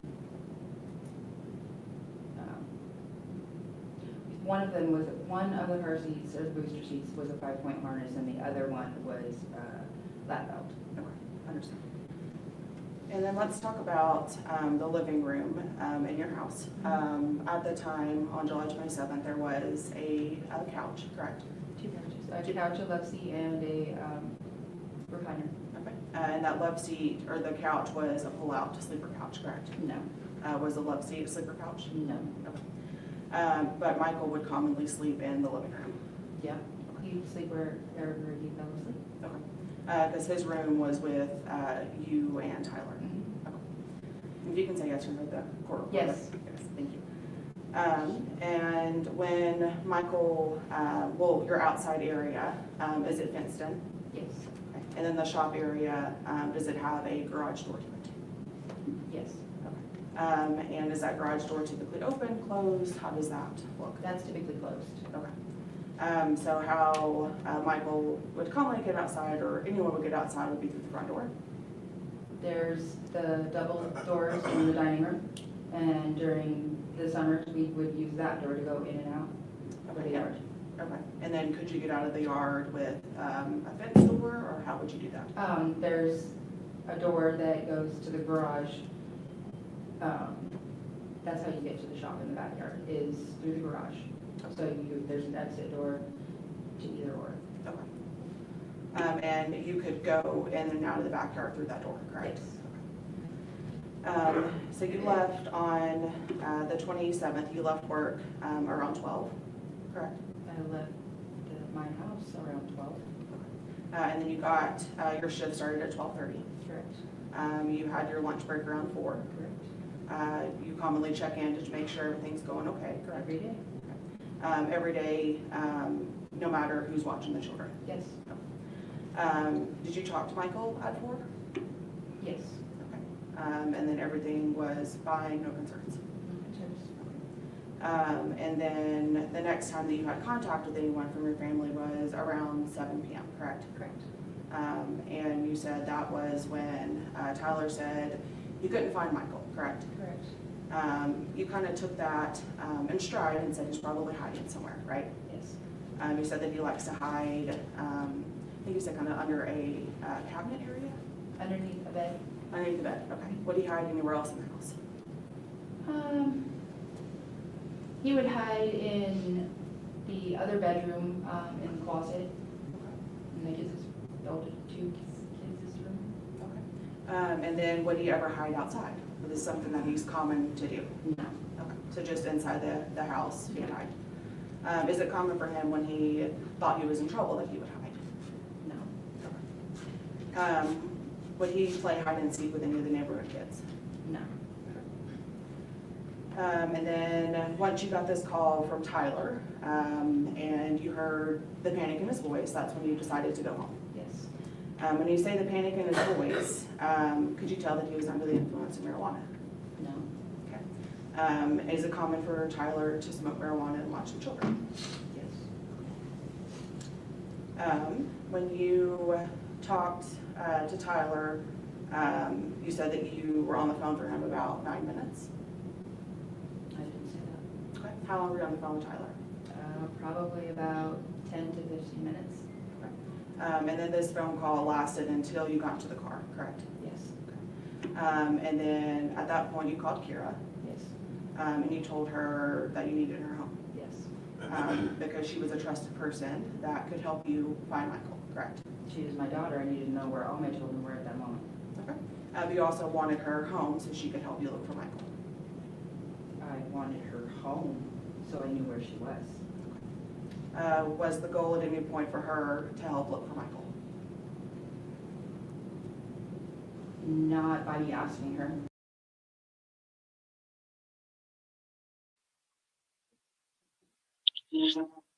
You guys are hearing and feeling the exact way that we were all feeling in court. It's unreal. It's irrelevant. You know, does Michael ever hide when he's in trouble? No.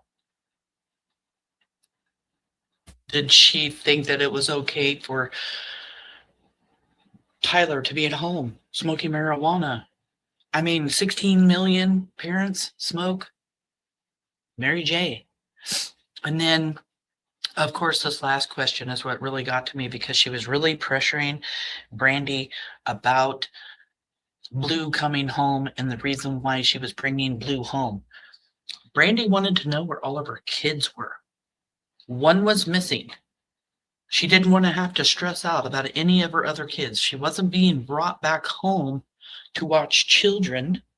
You hear Brandy, you can feel Brandy's frustration with these questions as this attorney, the defense, is coming at her. And like Kelly was saying, very interesting, or maybe it was Shannon, very interesting that the female attorney questions Brandy. But this line of questioning with Brandy, we all felt so bad for her. By her own free will, she wanted to look for her brother. Okay. So at some point she went out of the house and she was looking for her brother. She didn't leave the yard after that. After she made it home? Yes. And she made it home after you made it to the house, correct? Correct. Because she was over at a friend's house down the road, right? Correct. No, not down the road. Okay. So she went to a friend's house in Paya. They came and picked her up. Okay. So it took her about 10-15 minutes to get home? Yes, correct. And then you, how fast did you make it home? I would say about 15, 20 minutes. And then when you got home, Tyler was already speaking to a law enforcement officer, correct? To my recollection, yes. Did you speak to law enforcement at that point, or did you go out looking? I was out looking. Did you go home first, or did you go to the splash pad first? I went to the splash pad first. No, I went home. Excuse me, I went home. I came home first, and I saw Tyler stop speaking with an officer. And then I drove to the splash pad and got out of the vehicle to talk, because I saw two women there. And when I jumped out, they said, "We haven't seen a little boy." And I said, "You haven't seen a blue-eyed, blonde-haired little boy anywhere. He hasn't come through here." And they said, "No." So I jumped back in the Jeep and I went back to the house.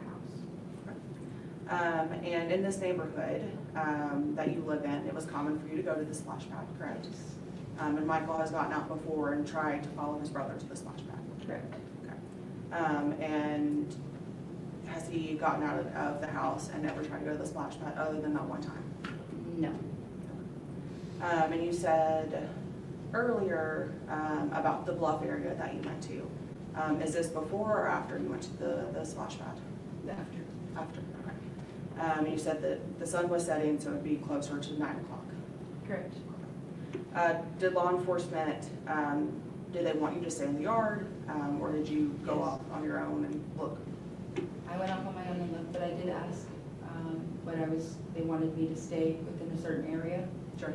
Didn't want me to leave the small area where they were. Okay. In this small area that they were, it's the area that you and your family would kind of be in and around, correct? Correct. So the neighborhood where the Red Wing address is, you and your family have never gone to that neighborhood. Correct. And the places where you and your family, including Michael, would go would be to the splash pad, right? Correct. Would be up and down 8th Street, correct? Correct. And then the 8th Street leads to that bluff area, right? Correct. And then also 9th Street where you live, and where Michael has at least the one friend at the time, is the only area that y'all would walk around to. Correct.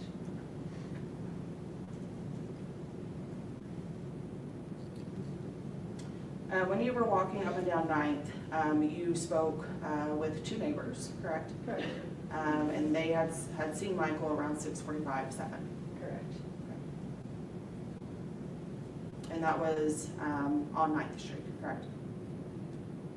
Yes. Where they'd seen Michael. Yes.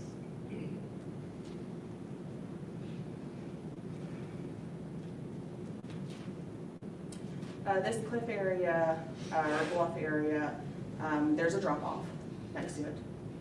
It's an area where you wouldn't want your children to be playing on, correct? Correct. It's a dangerous, kind of like rocky, hilly area. Exactly. Okay. And this is where you have gone with Michael to watch the sunset before. Correct. Not down that road, just right on the left-hand side of that road. There's a little cliff on the left-hand side of the road that you can look off of. Okay. And I believe that you were informed law enforcement that Michael, the shoes that were missing from Michael's closet or area were some flip-flops, correct? Yes. And these flip-flops, these were new to Michael, correct? Correct. He's used to wearing tennis shoes, right? Yep. And it was common for him to put the flip-flops on opposite feet, correct? Yes, he had only had flip-flops for 3 days.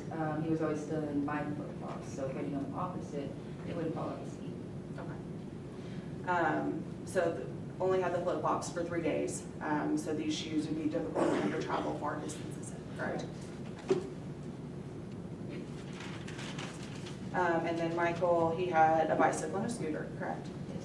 And those were at the house on the 27th after he had left the house, correct? Correct. And the big wheel tricycle, Michael's never owned one of those, correct?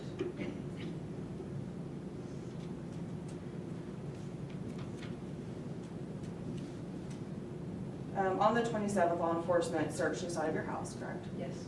And then they came back on the 28th. Yes. Did they search your house at any other point besides the 27th or the 28th? Yes, and the FBI, or Idaho State Police, I believe. We had signed waivers for them to come and search the home. Okay. How many times did they come into the home, if you can recall? On the 27th, or total? Total. To search the home, I'd say I can recall 3 times. Okay. And then the outside of the home, were there any sort of scent dogs, cadaver dogs, tracking dogs that searched the outside of your home? Yes. Do you recall how many times that occurred? No. Did any of those tracking, cadaver, scent dogs go inside of your home at all? Not while I was present. Okay. And then what about any sort of vehicles that you or Tyler or Bob owned? Not that I recall everything they needed. I just said yes, signed everything, whatever they needed or whatever they asked for, we gave it to them. Sure. But you don't have any recollection of this happening in your presence? No.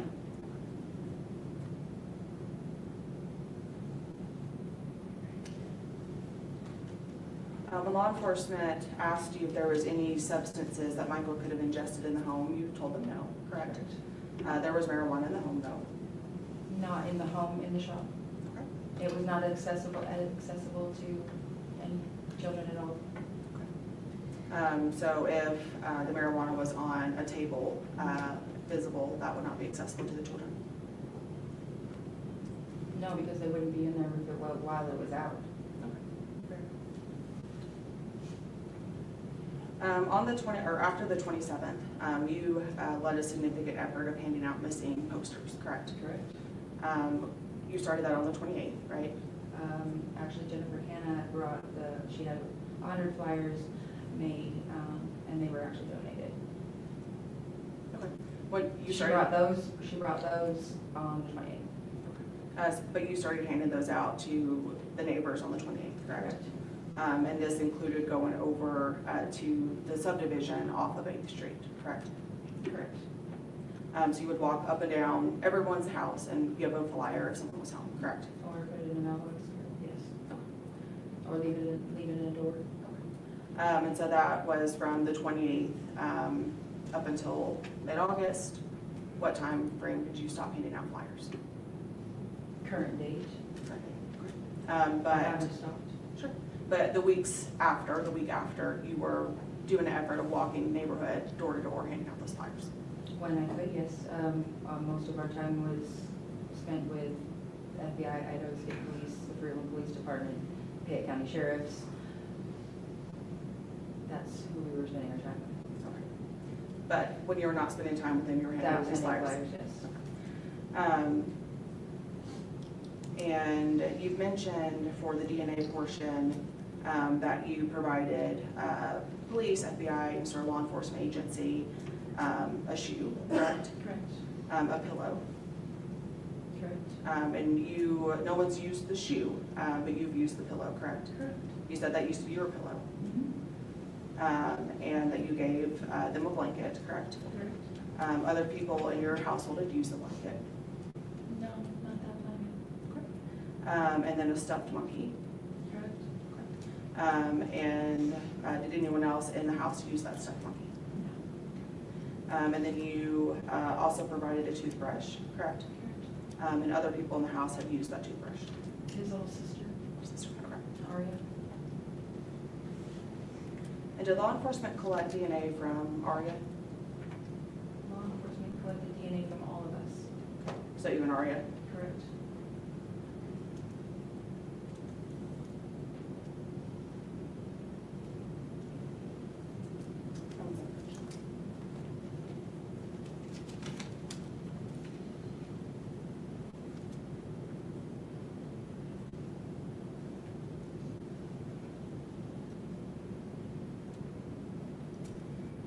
Speaking about Tyler and marijuana use, was there ever a point where you would be uncomfortable with him watching Michael after you'd used marijuana? No.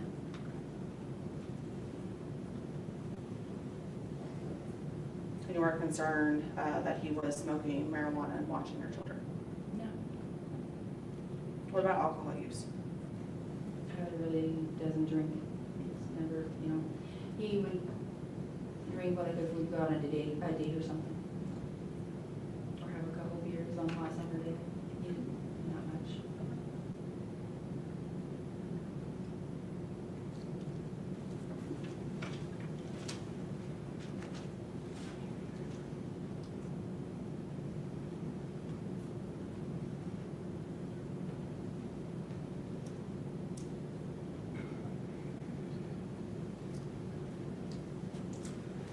And was there ever a time where when Tyler was watching Michael that he could not find him before? No. Okay. So this is the first time that you've had to come home to assist with finding? Yes. Okay. And has law enforcement ever been called before to assist with finding Michael? No. And then, just to confirm, the last time you saw or have heard from Michael has been on the 27th. Thank you. Any redirect from the state? No, Your Honor, thank you. Ma'am, you can go ahead and step down. As far as releasing this witness, the state wish to keep Ms. Brandi Vaughan as potential witness for the Subject to recall, Your Honor. So, Ms. Vaughn, that means you're not free to leave. Obviously, free to go sit down in the courtroom, but you or outside the courtroom. We'll remain until you tell me the otherwise. Yes, but remain in the courthouse area. Thank you.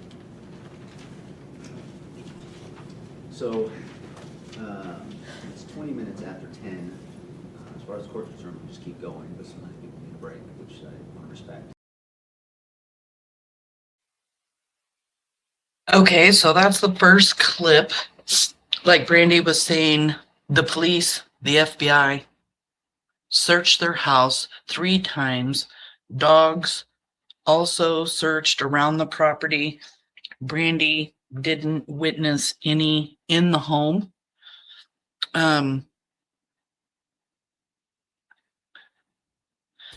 Another thing that I heard that really, defense really went at Brandy for was whether or not any of that Mary Jane was sitting out and around. And of course, Brandy says the kids weren't around while it was out. They had no access to it.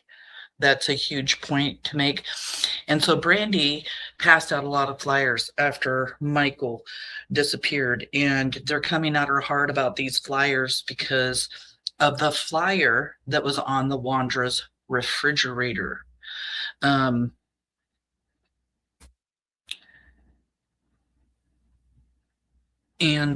that is not the flyer that was hanging on the Wandra's refrigerator, the one that she left on the Wandra's door.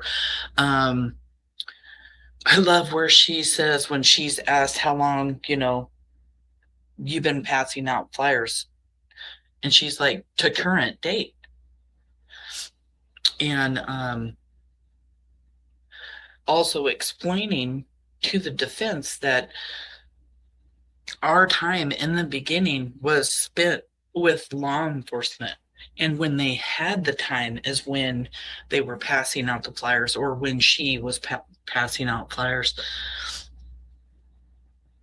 Because they're wanting to talk about that flyer on the fridge because of the scent dog hitting on the Wandra's house. And if the flyer being put on their house could have been the reason why the scent dog hit on the house. But like Brandy is saying, that is not the flyer that she left on the Wandra's house. And no law enforcement had ever been called to come help find Michael. She never got any phone calls to have to come home, from work because Tyler couldn't take care of the kids. This was a normal day for them up until Michael was abducted. Tyler was home. He was off work. He was there to spend the day with the kids. They were just going to chillax and stuff, wait for Brandy to come home, do the dinner thing, eat some pizza, go to bed. And we all wish that this would have been the way it went. But Michael wandered away from the house during the time that Tyler went to go change the diaper and order some pizza. So, it just didn't turn out to be a normal day. It turned out to be their worst nightmare. Now we're going to go into the testimony given by Dustin Witt. He has the dog Banshee, however you want to say it. His dog is a scent dog, hound dog, trained very, very well. We looked up the police department where Dustin Witt worked with Banshee, and there were amazing stories. If you guys haven't seen it yet, I made an amazing video to just show all the work that Banshee and Dustin Witt have done. Over 300 million scent receptors is what a bloodhound scent dog has, compared to like a regular scent dog that could have anywhere from 100 million up to 200 million, but a hound dog specifically 300 million plus scent receptors. And of course, you're going to hear Dustin talk. And what is so important about Banshee is that she hit on the scent of Michael Vaughn on Red Wing and Meadowlark, down the bluff, at the Wandra's house. And these were all the places where Michael or the tricycle were. And it was very fascinating to me because I've researched, but even before Michael's case, about scent dogs, cadaver dogs and stuff.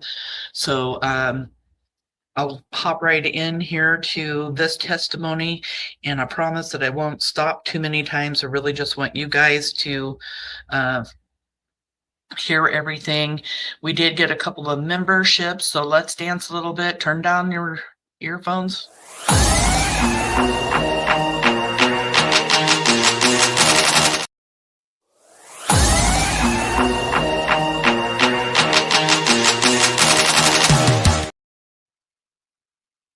Just want to thank everybody for the gifted memberships and the super chats. I really appreciate them.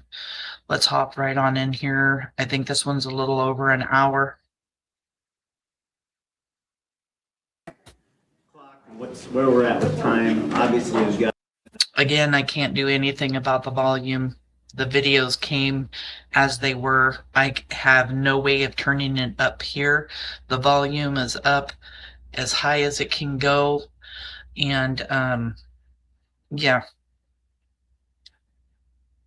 But more moving parts in a case with this many people than in a typical case.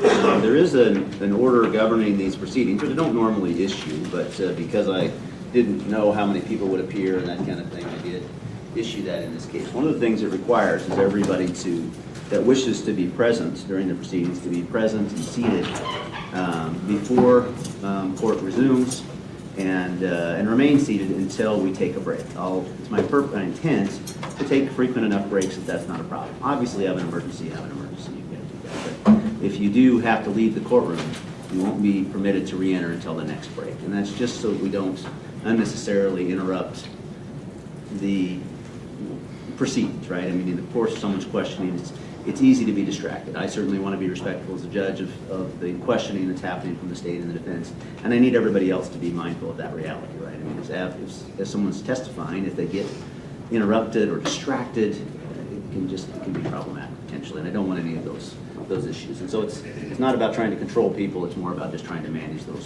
circumstances. So please be aware of that as we come and go. I'll try to be as true to the times we're setting as I can be.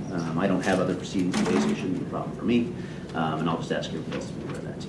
So, all right, so we're back on the record in the matter of State of Idaho v. Stacey Wondra. This is case CR 3825 1295. We're in the midst of the state's presentation of its case in chief for the preliminary hearing. Is the state ready to call its next witness? We are, Your Honor. Is the defense also ready to resume? Yes, sir. All right, you can go ahead and call your next. Your Honor, the state calls Dustin Witt. All right, Dustin Wit, is that what I heard? That's correct. All right. And just another reminder, witnesses have been excluded. So if you're going to be a witness in this case, aside from the family of Michael Vaughn, you need to be outside the courtroom because you wouldn't be subject to being called if that's the case, if you were here. All right, are you Mr. Witt, sir? Yes, sir. All right, if you come down between these tables and raise your right hand and be sworn, please. Do you solemnly swear and or affirm the testimony you're about to give in this matter will be the truth, the whole truth, and nothing but the truth? Yes, sir. All right, so if you take a seat up at our witness chair, it's kind of a heavy chair, but once you're seated there, if you pull up, reasonably close to the mic, so and then just.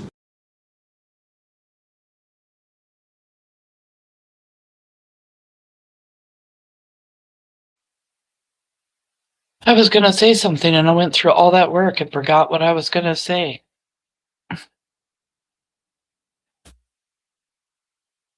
Oh my goodness, I can't remember what I was going to say.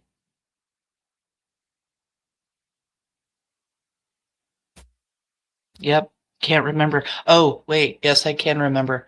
When the defense starts going at Dustin Wit, you guys are going to notice the more that the defense talks, the more and ask questions, because he keeps going and going and going.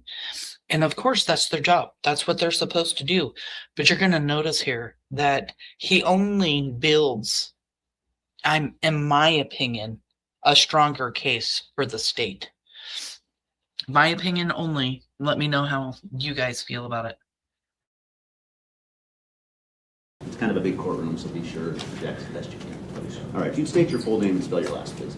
Dustin Witt, W-I-T-T. All right, so Mr. Duke, you can begin when you're ready.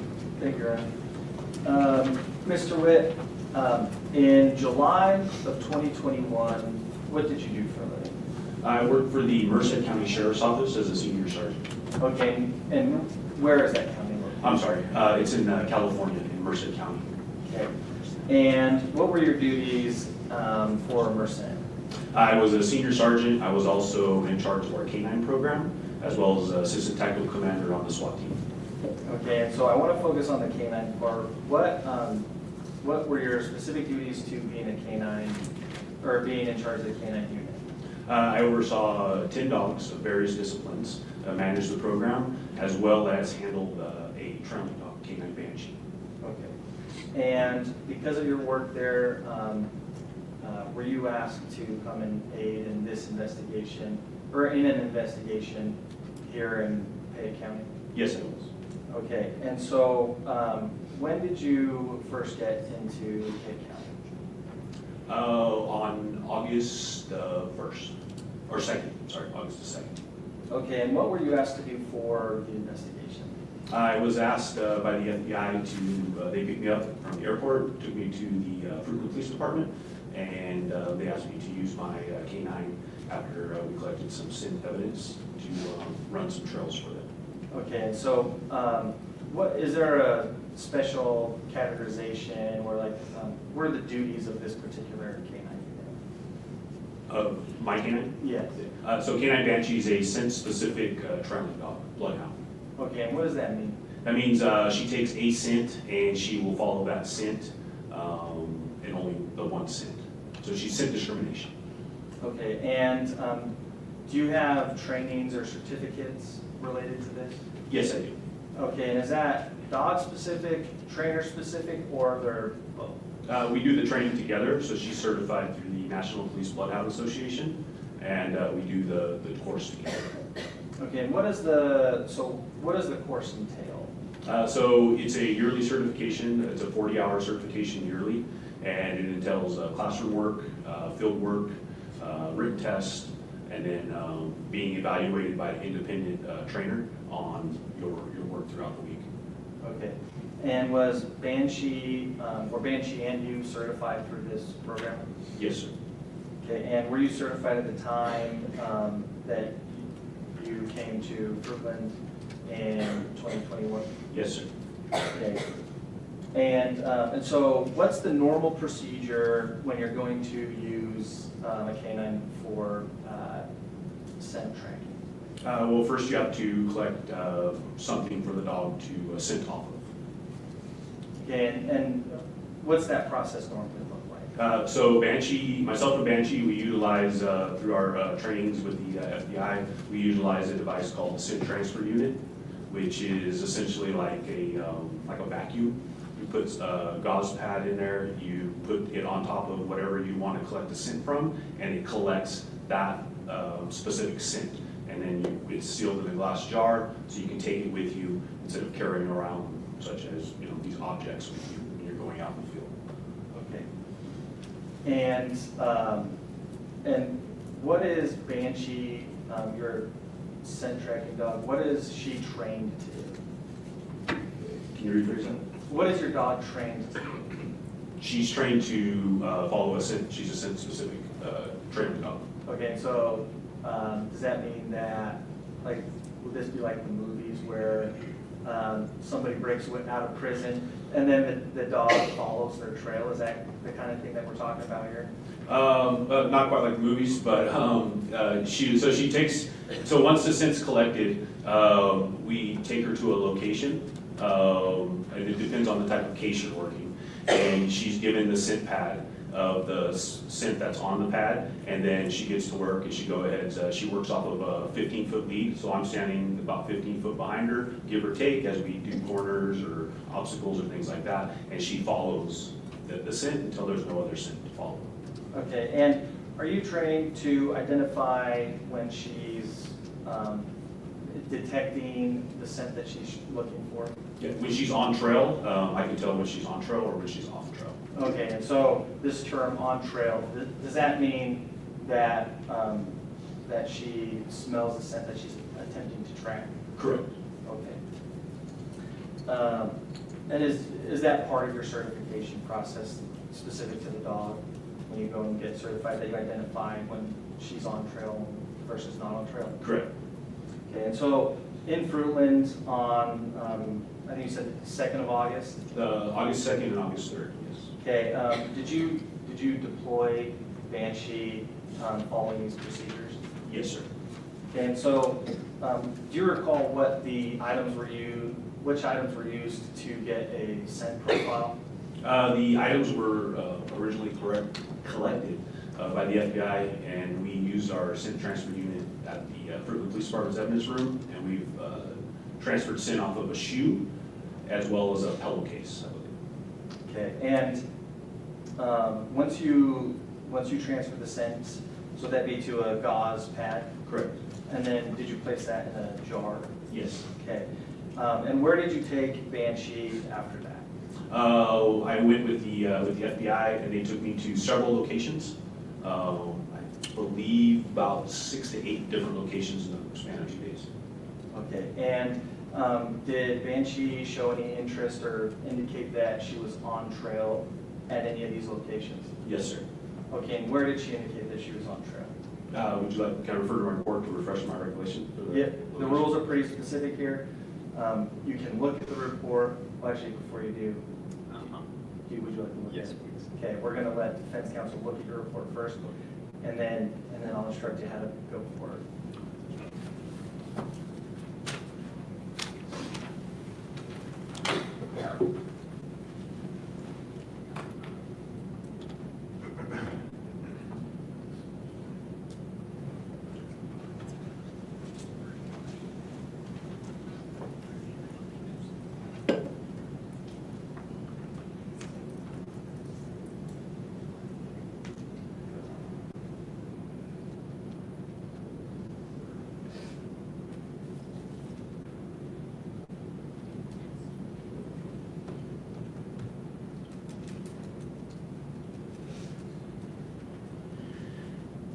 Question in aid of potential objection. Yes, go ahead. Sir, did you write this report? No, sir. Who did? The FBI agent, which was assisting me, off of my notes. No objection, based. All right, and so as Mr. Duke kind of explained there, so you're welcome to review that report, and then I'd ask you to set it aside again and report to Mr. Duke if your recollection is refreshed, and testify from that refreshed recollection. Yes, sir. All right, go ahead, Mr. Duke. Thank you. Yeah, so go ahead and look at them. The question was where you were deployed, or where you deployed Banshee. So go ahead and look, and once you've refreshed your memory, go ahead and look up from your notes and we can continue. So there was several locations. One of them was the corner of Meadowlark and Red Wing. Okay, and so specific to Meadowlark and Red Wing, what were the behaviors that you observed at that point? Banshee showed good trailing behavior as she headed down Red Wing. After she was given the sit pad, she trailed past an individual that was getting out of a car and just gave her, I believe it was a female getting out of a car, a random car, gave him a head check, and then right back to work, which tells me she was on trail. Okay, and where'd she go after you passed the female getting out of her car? She showed some interest in the front yard. I had a bunch of toys and kids playing in the front yard, and then she quickly went back to work, cutting across another front yard to a corner house. Okay, and so showing the interest in the kids, playing with toys, is that behavior indicative that she's on trail? It was just a quick check of the area. She didn't stay with them, so she was, to me, she was still on trail. Okay, and did she continue, well, did you state that she backtracked or kept going forward? I apologize. Oh, it's okay. No, she continued forward, cutting across a front yard, kind of like at I would say a 45-degree angle. Okay. Cutting the yard in half. And do you recall the address of the house that she was going to, the corner house? I don't recall off the top of my head. I know it's in the report, but she was taking my notes and I was focused on driving or working my dog instead of actually looking at the addresses. Okay. And so when you, is the report accurate to the best of your knowledge? Yes, sir. Would it refresh your memory to look at your report? Yes, sir. Okay. Go ahead and look at that. And yeah, don't read it, just look at it and your memory's refreshed. Don't read it out loud, is what it means. But Mr. Gates, any objection? Well, at some point, Judge, he can remember or he can't, and this report was not written by him, and so he's referred to it, he's refreshed his recollection, and now he needs to do it again. At some point, he will, in essence, be reading from a report that he didn't write. So there are limits to this, Judge, I guess is what I'm saying. True enough. This was a long time ago, Mr. Witt, so it makes sense, at least to the court, that someone may not have a perfect memory of something that happened 4 years ago. But the whole point of a refreshed recollection is to look at the report and then be asking yourself, do I remember this, or am I simply reporting what I'm reading? And if you're simply reporting what you're reading, then I need you to disclose that. If, on the other hand, you read that report and that does refresh your memory, then I'm going to permit you to testify. But that's what you're testifying from. You're testifying from your recollection. If it turns into a situation where you're just recounting what this document says, then I need you to disclose that to me as well as the parties, so they know that's what's happening. Yes, Your Honor. So go ahead and do the refreshing. I'm just explaining how that works. You probably know that, but I'm just explaining that so that it's clear. Go ahead and do the refreshing. I just explain. So I just want to talk here about this situation that the judge is talking to Dustin Witt about, what the attorneys were talking about. Witnesses that come up to the stand need to recollect from memory. They cannot pick up their notes, read from it, and then reiterate exactly what is in the notes. They can only read it to bring a memory to themselves. And this happens not only with Dustin Witt, but several other witnesses. When they need to go look at their notes, they are directed by the judge on how that goes. So Dustin cannot pick up that notebook and just start reading from it and then sit it down and basically say what he just read. He has to testify by his own recollection, by his own memory. Just wanted to point that out to everybody in case you guys weren't understanding or hearing what the judge was saying. I appreciate what you getting concern as it relates to that. Well, I guess before we get there, did you ascertain the address where Banshee, the corner address where Banshee was leading you at some point during this process? The FBI agents that were with me, they wrote down addresses and any behavioral changes I gave of Banshee to them for this report. Okay, so did you ever see the actual address? I personally did not. Okay. Is this house, is it the corner house on Meadowlark and Redwood? Correct. Okay. Okay, and so when Banshee was leading you here, what happened next? As she was trailing down the street and cut across the yard, she went to a fence area and a garage area on the corner house and showed interest in that general area. Okay, and when you say showed interest, what does that behavior look like? So she started looking up, like she was looking for a way into the yard. Her head was popping left and right. And then at that point, I took her off and casted her into the front yard area towards the next cross street. And I don't recall what the cross street is. But then she showed no interest and turned around and went back to that same area. Okay, so Banshee turning around and going back to the previous area that you were just at, is there any significance to that? Yes, it shows that she had she wasn't following scent anymore after that. In that front yard area. Okay, and so does that mean that she was on scent at the house, but then when you put her in the front yard, and is that the front yard of that address or a different house? So the front yard where she had the good trailing behavior, once at the gate in the garage area, when I pushed her to the yard area, past that, there's no other houses past that, it's just the roadway, there was no trailing behavior there. Okay, and so does that indicate that the scent trail does not leave that house or doesn't continue on, but is specifically at that address or that home? All I can say is she did not have trailing behavior, so as far as past that residence. Okay. So once she turns back, what did Banshee do next? She again showed interest and back up to that the man gate and the garage area of the corner house.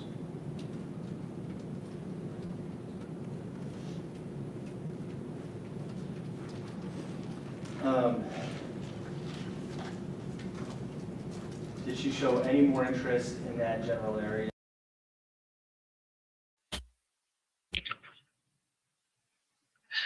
So the dog handler takes Banshee, the dog hits at, or actually Banshee takes the dog handler, Dustin, here to the Wanderer's house. And then they go beyond the Wanderer's house and Banshee loses interest. But once she turns around, she finds interest again, basically meaning the trail ended there at the Wanderer's house, not any further, but all Dustin can say is that she lost interest beyond the house. Outside of this home, do you expect? Not on this particular trail. Okay. So, and were there any other indicators that she was on trail that we've missed as far as at this address? This address, no. Okay. And specifically, she showed interest in the garage area, and I think you said man door, so like the gate to the backyard, is that correct? Correct. And is that man door on the left side of the garage or the right? From my recollection, I believe it's on the left. Okay. But again, that's just from my memory from 5 years ago. Was it? Do you recall? Was it the man door in?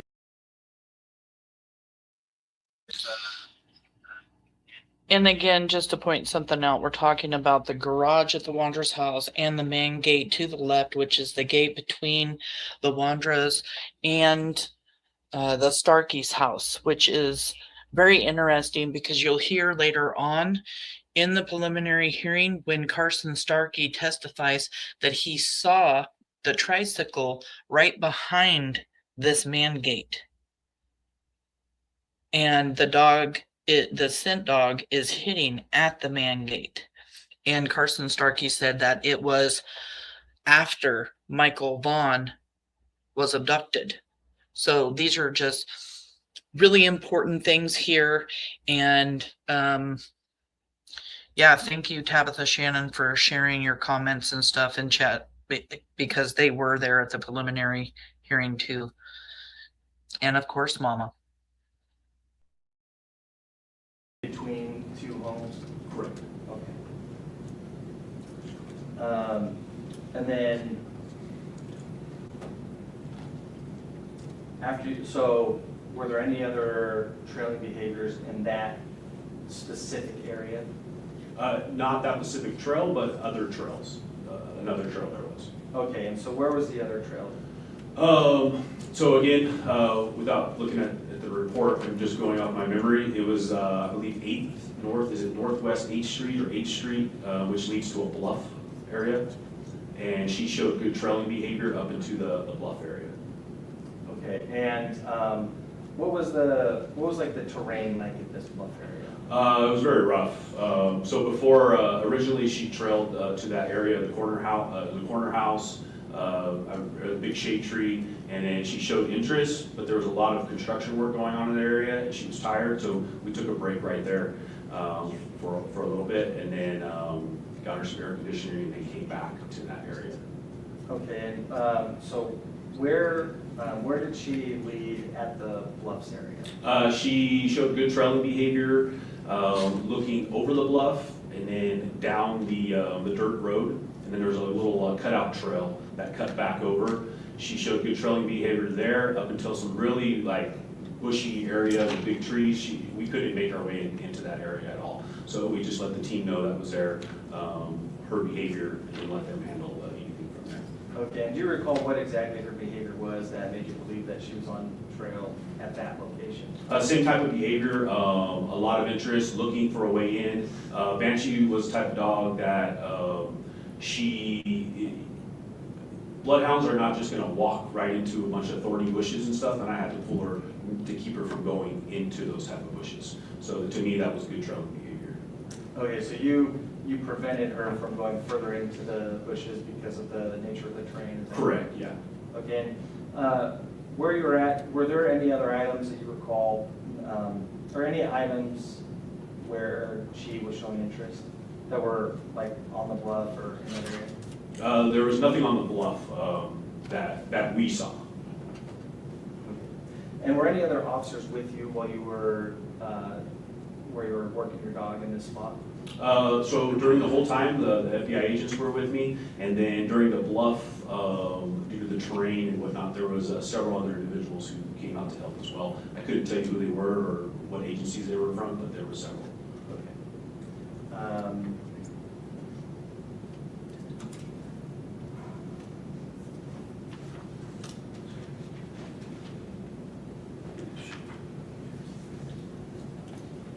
Give me just a second.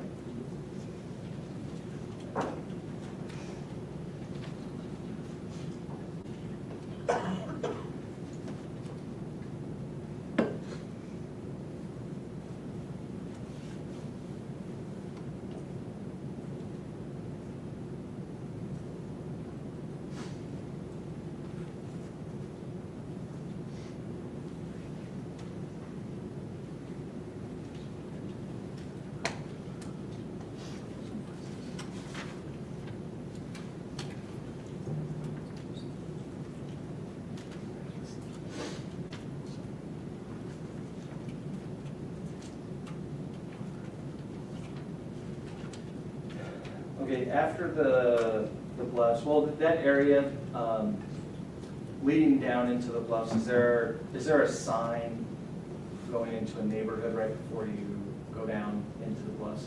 I don't recall. Okay. But is that headed towards the highway going up 8th Street there? Like the highway 84, the busy highway? Where she was trailing to, or the bluff? Yeah, yeah. Trailing to the bluff, it was, there's like a river there, I believe. Okay. So I'm not familiar with the geography in this county. That's fine. Were there any other areas where Banshee alerted to, or was on trail?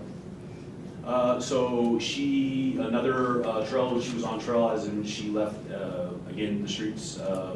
She left the neighborhood where there was a bunch of deer antlers in the front yard of a residence, and then trailed up the major roadway, which was leading us towards, which I believe is 8th Street, which was leading towards the bluff area. And she showed good trailing behavior up that street, all the way to the corner house where we ended up taking a break at, which I mentioned a few minutes ago. Okay. And well, when you say the corner house, do you mean the corner house on Red Wing, or a different corner house? No, this is a different corner house. That'd be a different trail. So this would be the third trail, which she showed good trailing behavior. Okay. And so you were running Banshee on the 2nd and 3rd of August, is that right? Correct. And Michael Vaughn went missing on the 27th of July. Is that time, or I guess, would you expect to be able to track with that kind of a delay? It depends on various factors, really. It depends on how old the trail is. The trail might not be that old. It might be fresher than that. We just don't know. Given the scent, she showed good trailing behavior, is what I noticed from my dog. Okay, and so are you trained on, well, I guess, in your training, is there an expected window when a scent would be available? There's not a set amount of time, so to say. However, it really depends on the factors. How old the trail is it as old as what we say it is? The weather, the terrain, things like that. So there's a lot of things that play a factor into it. Okay, and would the strength of the scent play a factor into that as well? The strength of the scent can either be helpful or not helpful, depending on how strong it is as well. Okay. I can elaborate on it. Please. So say like somebody runs out of this courtroom right now and runs to the street. One would think that a trailing dog could just find them quickly because it's only a 20 seconds old trail. However, that scent might be so overpowering that they might have trouble finding it because it's just engulfing them with that scent. Same thing with a trail that's really old. It might be like connecting the dots, like you play when you're a kid, right? So there's a lot of variables in it. Just because it's new doesn't make it easy. Just because it's old doesn't make it easy or hard. There's a lot of things that go into the trail.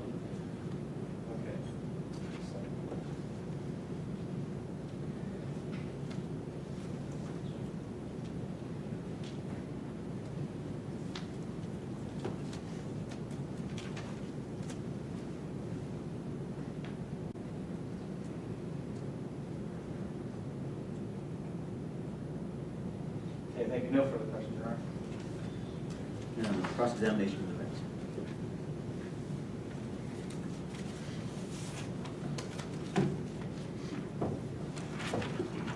Sir, how do I refer to you? Are you a sergeant, a captain, a police officer, detective? None of the above. Mr. Witt? Just Mr. Witt's fine. Okay.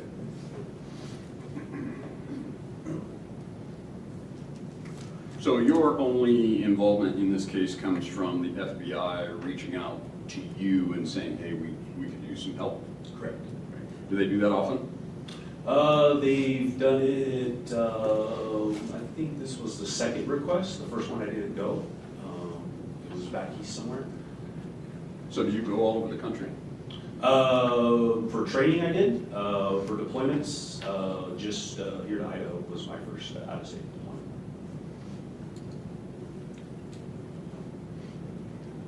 So you've never been to Idaho before? No. Had Banshee ever been to Idaho before? No. Not sure where. Not well. I got her when she was 1, so. Okay. Where did you get Banshee? South Carolina. How old was she when you got her? 1? 1.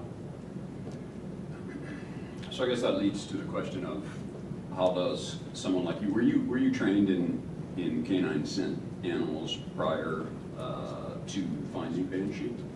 No. So you and Banshee went on this canine scent journey together? Yes, sir. Okay.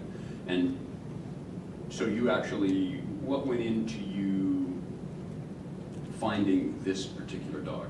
Tell us how that happened. We were looking for a different type of dog. Generally, law enforcement has apprehension dogs and detection dogs, and we were looking for a trailing dog, specifically a bloodhound. So that's kind of how the journey began. Can a trailing dog be any other kind of dog other than a bloodhound, or does it have to be a bloodhound? No, it could be any other type of dog. Okay. Why were you looking for a bloodhound, or did that just happen by accident? That was the company in which we found, which we were referred to. They were breeding bloodhounds and training bloodhounds, so that was the route that we took.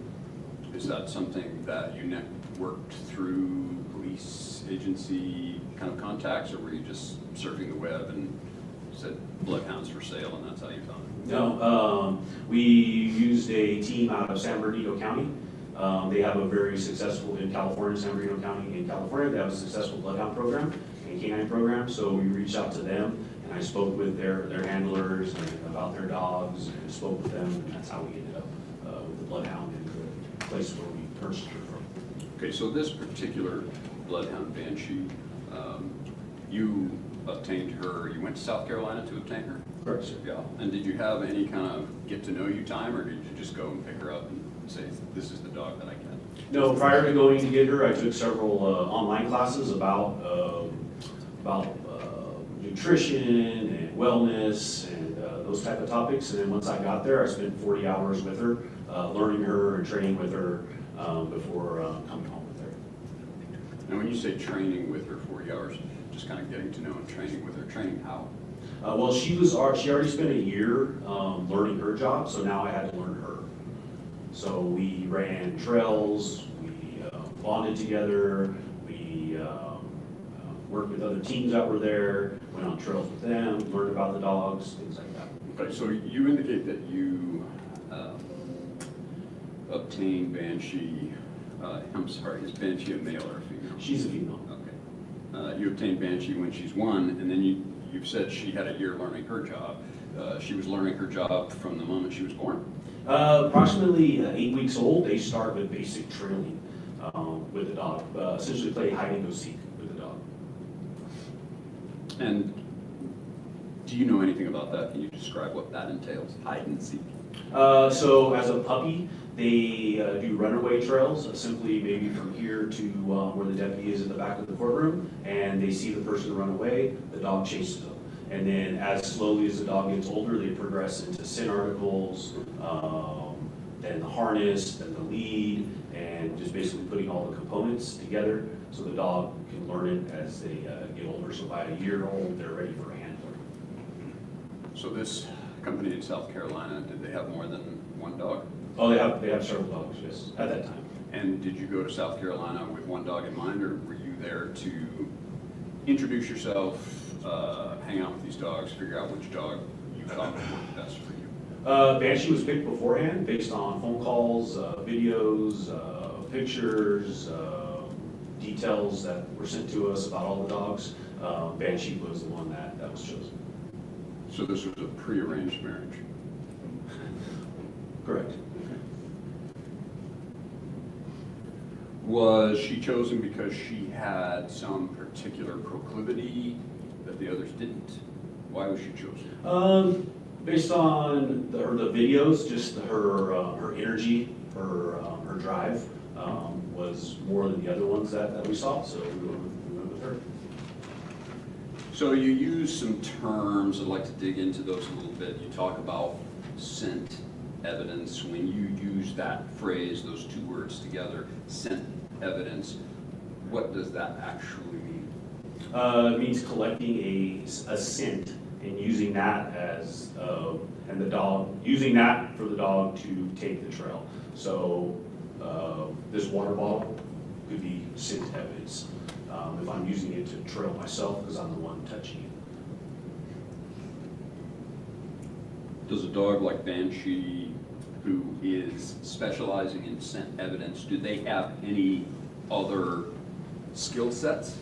Or are they just trained to be scent evidence dogs? Just school demonstrations, hang out with the public besides working. So it would be fair to say that Banshee would not be a cadaver dog? No, she's not a cadaver dog. Different skill set? Totally different. Different training? Yes. Okay. You also use the phrase scent specific. What do you mean when you say scent specific? Meaning that if she's given a object for myself, and me and you walk out this courtroom together and you go left, I go right, she's gonna follow my scent because it's specific to the one that which I gave her. She won't go that way. You say scent discrimination. What do you mean when you say scent discrimination? Determining the different types. So on trails, there's different people trails, there's animal trails, there's just life's environment out there. And so discriminating between the different scents to stay on her particular scent.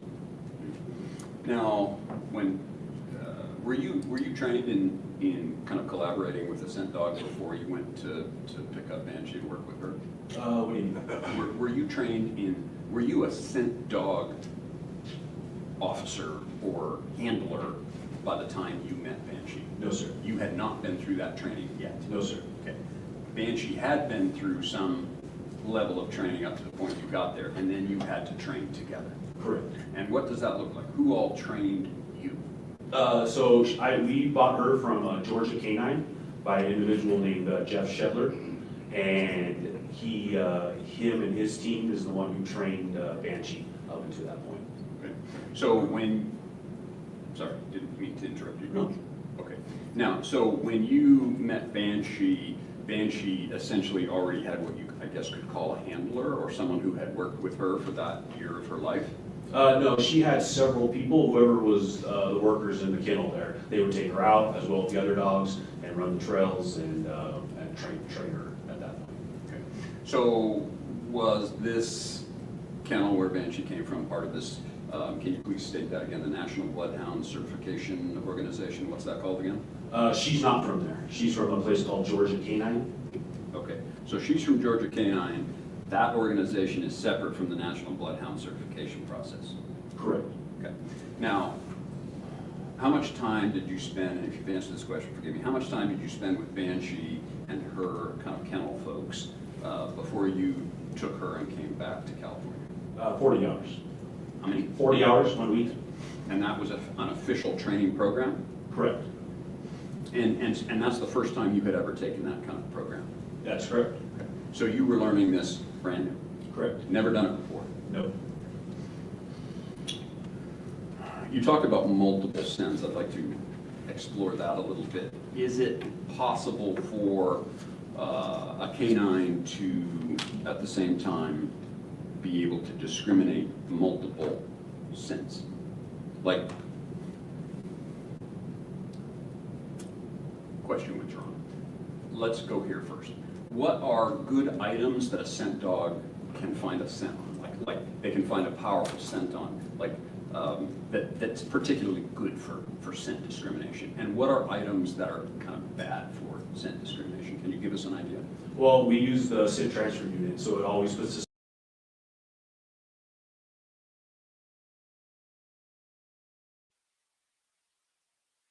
So I just wanted to talk for a second about the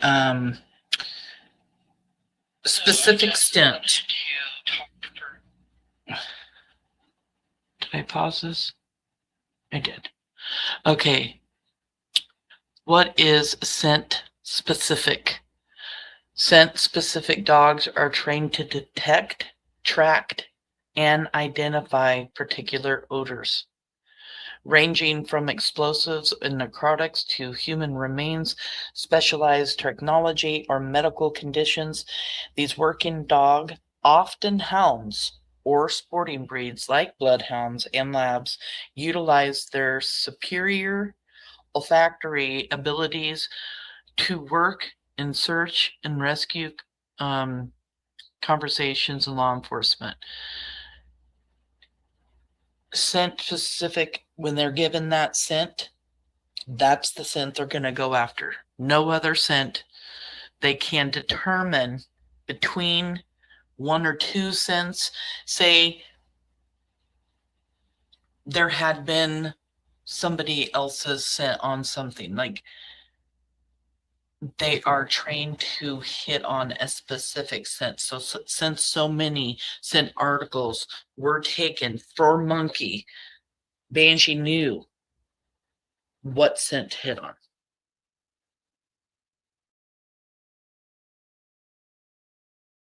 On the same piece of material. It's a gauze pad, like a 4x4 gauze pad that goes in the machine. So that's always what she's given for the scent.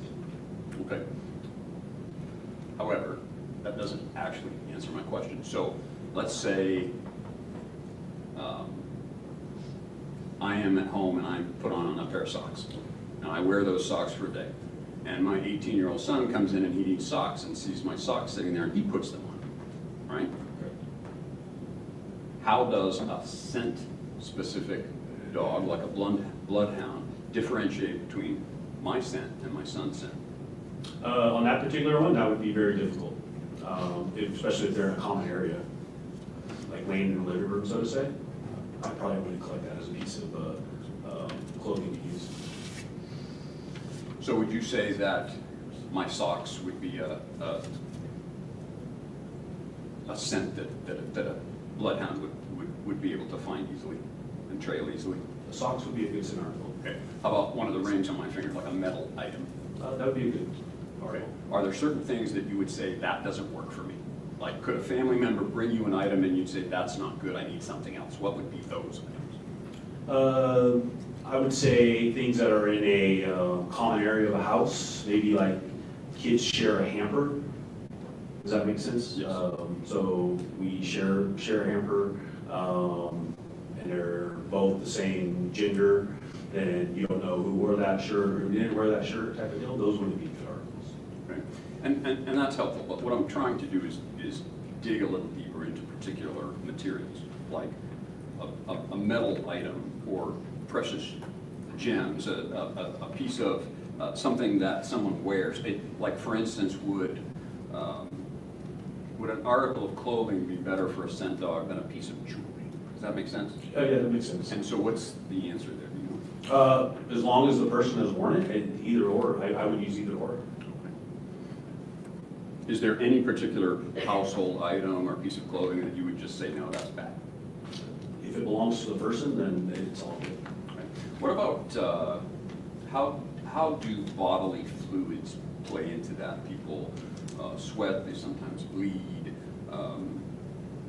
Could potentially, if you were using someone's underwear, there could be all sorts of potential bodily fluids there. How does that intersect with scent differentiation? As probably disgusting as it sounds, I would take that over a normal piece of clothing because it enhances the person's smell. Okay, so What you're saying is the more fluids, the better? Yeah. Okay. Now, in my experience. Go ahead. From my experience. Okay.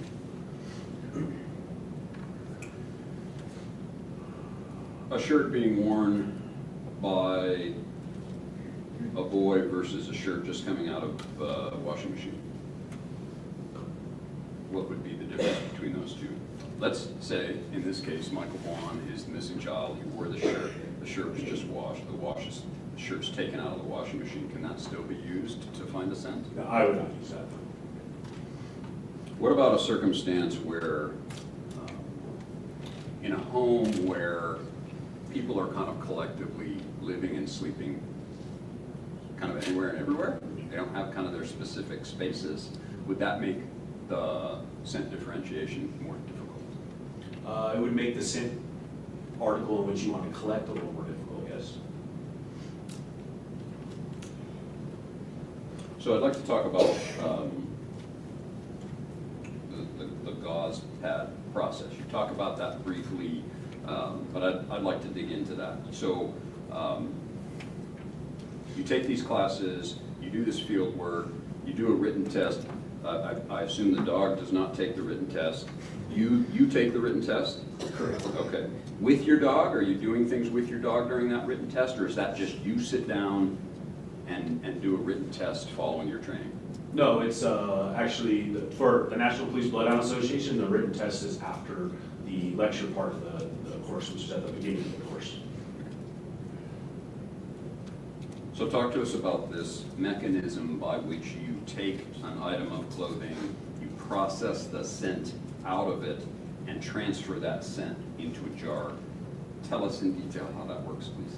So I was trained on that through the FBI, the Human Scent Evidence Team, in Quantico, Virginia. And ultimately it's a machine in which they developed, and it's called the Scent Transfer Unit 100. And you put a piece of, it's battery powered, probably with I believe it's like a 12-volt battery, kind of something you would use for your kids' big wheels or cars, electric cars. And you put the gauze pad in after you sterilize it, wipe it down, alcohol wipes, clean it all up after each use or before each use. That way you make sure it's sterile and there's no other scents on there. You put the gauze pad on there, you turn it on, and you hover above it. So if we're looking at my water bottle here, you don't want to touch the article, you just want to be just above it. And about 60 seconds, 90 seconds, you just go back and forth over the article. You don't transfer. So if I'm doing the water bottle, I'm not going to now go to my seat of my chair, because now that would be two different articles in which I'm doing. So that would be a separate, that would be a cleaning, get it reset, ready to go again. Now once that article's taken, it's put into a glass jar, and that's what you take out into the field to use for your different checks or your trails. Do you use that gauze pad repeatedly? You can. This particular gauze pad and this particular moment, you must have had two of them, right? You took a scent from a shoe and a scent from a pillow? Correct. And so you had two separate gauze pads? Correct. Two different jars? Correct. And then you mark those, this is shoe, this is pillow? Correct. And you take that gauze pad and you totally sterilize it first, is what you're saying. So you could use it, you maybe used this gauze pad in California on another case? No, I think you misunderstood. Is you sterilize the machine. The gauze pad is brand new in the package. Understood. Yeah, thank you. So in this case, were those the only two samples, the shoe and the pillow? That I recall, yes. And you marked those shoe and pillow and took them with you? The jars. The jars? Yes. Okay. Tell me, you weren't in the room presumably, but if one of the witnesses in the family testified that there were multiple people that used that pillow, how would the scent differentiation work where multiple people have used that pillow? If multiple people use that pillow, then yeah, it wouldn't work as well as, say, a shoe who only one person wears it. Okay, so your testimony today is that people living in a common area, items from a common area where multiple people sit on a couch, multiple people use a blanket, multiple people, are in a living area, those types of scents are harder to differentiate. Correct. And so potentially you don't actually know who Banshee might be trailing under those circumstances. It might be anyone in that home that has touched that pillow or worn those shoes or been in that common area. In theory, yes.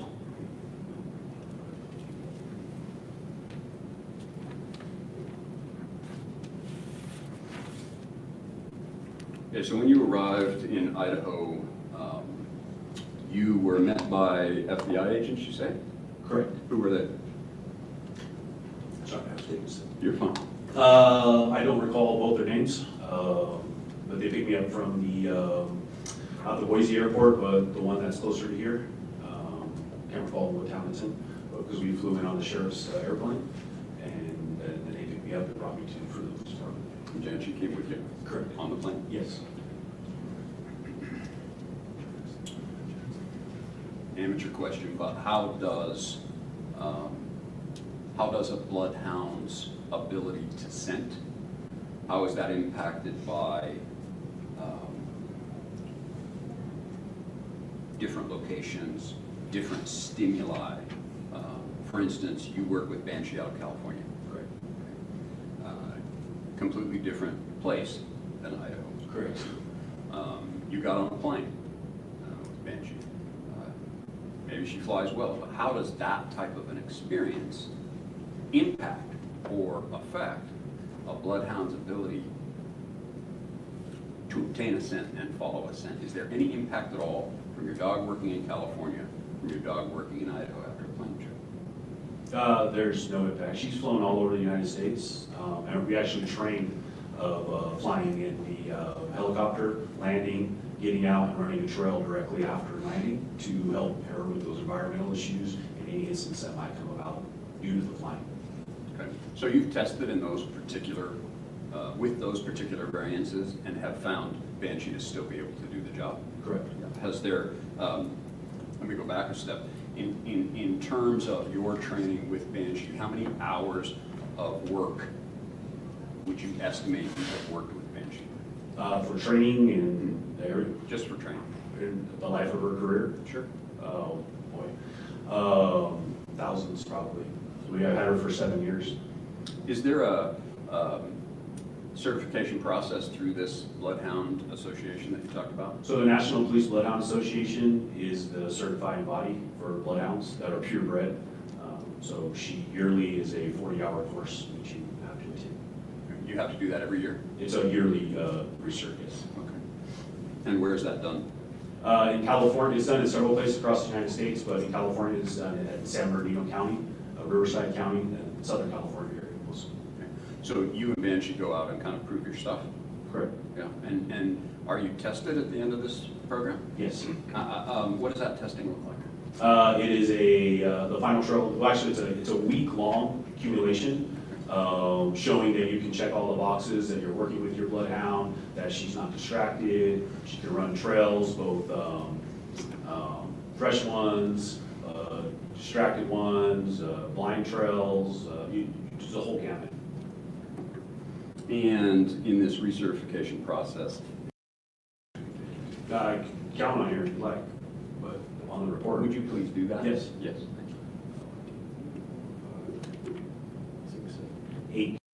The final trial. Well, actually, it's a week-long accumulation, showing that you can check all the boxes, that you're working with your bloodhound, that she's not distracted, she can run trails, both fresh ones, distracted ones, blind trails, just a whole gamut.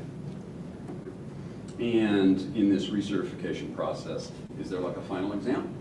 It's a cumulative of the week, so you have to pass the week in order to pass the course. You do run one final trail at the end of the week, which is basically like an overnight trail, and but you have to pass every set of the week in order to get the certification, or you just get a like a participation certificate if you don't. I don't really know how to phrase this, but in your testing, is there a percentage of fail rate? I mean, humans are human. Right. Sometimes they get it wrong. Right. dogs are dogs. Sometimes they get it wrong, right? Like a bloodhound can maybe, instead of following a scent, find a squirrel, right? So how is that incorporated into your training? If you're going through this recertification process, I guess my question is, does Banshee have some sort of a percentage fail rate? So the training is, so the drills are ran, like we'll take like the last one, for instance, it's in downtown LA. So large traffic, a lot of contamination, animals, different things like that. So that's how they're tested throughout the week, is throwing you into those different circumstances to prove the dog's reliability. In the certifications, Banshee didn't have a fail rate. She passed every year she went with flying colors. 100%? Yes. What about in field work? Has there ever been any failure in field work for Banshee? There's been times she's lost trail and we called the trail, yes. Okay, I'm going to go into that a little bit later, but your testimony is today that Banshee has passed all of her trainings with 0 errors. All her bloodhound certifications have been passed, yes, with 0 errors. And so back to Idaho, the items that you used, the shoe and the pillow, they were not actually collected by you. Is that accurate? That's accurate. Okay. Who were they collected by? Do you know? The FBI. When you got off the plane, was there a period of time? Did you go to a hotel and kind of rest for a while, or did you just get right to work? No, we got off the plane. She took a break, and we went back to work. We went to the Freedom Police Department and got a briefing and went to work. Okay. You said under direct examination that the FBI took you to 6 or 8 locations. Was it 6? Was it 8? Are you guessing? Like how many locations did the FBI actually take? Count on here if you like, but on the report. Would you please do that? Yes. Yes. 6, 8. And were all of those locations in that neighborhood, or did you go outside of that Fruitland area neighborhood? They were all within that neighborhood. So if you could orient us to the neighborhood, you mentioned 8th Street. So do you remember 8th Street in that neighborhood? I remember it was a major roadway that ran through from the inn to the bluff area. That's what I remember about it. Do you remember the 8th Street ends and a gravel road begins? By the bluff? Correct. Yes. Okay. So you're familiar with that? With yes. that area? Somewhat. Okay. Were you taken to Michael Vaughan's house? I was taken to a corner intersection, but I did not know where Michael Vaughan's house was. So to the best of your recollection, you didn't actually go to Michael Vaughan's house? To the best of my recollection, no. In your work with Banshee, did you ever go in?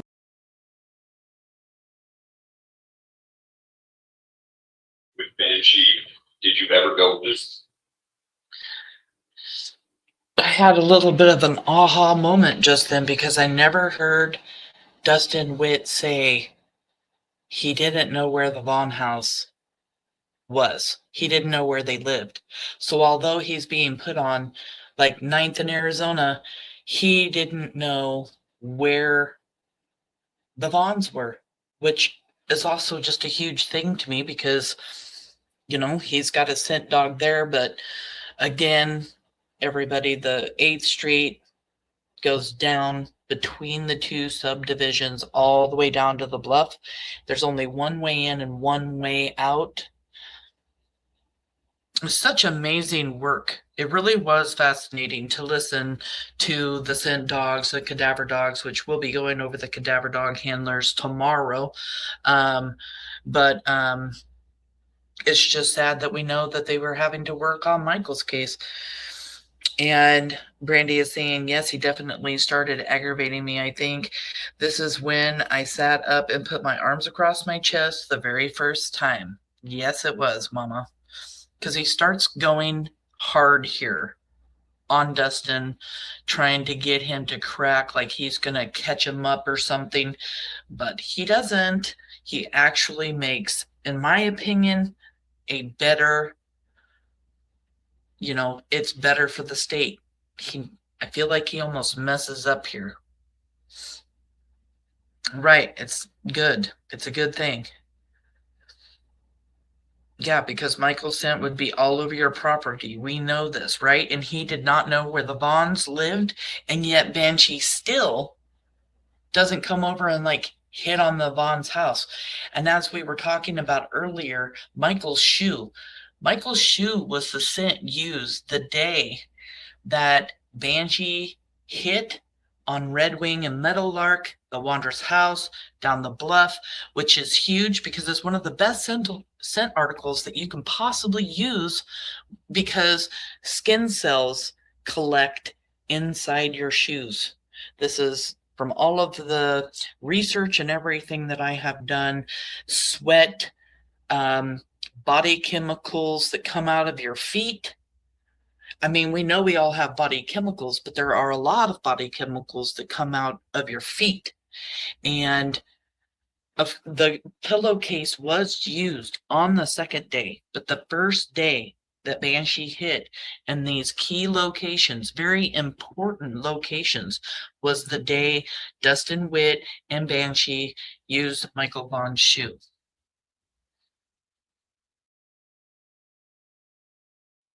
We only got about 20 minutes left of this, it looks like.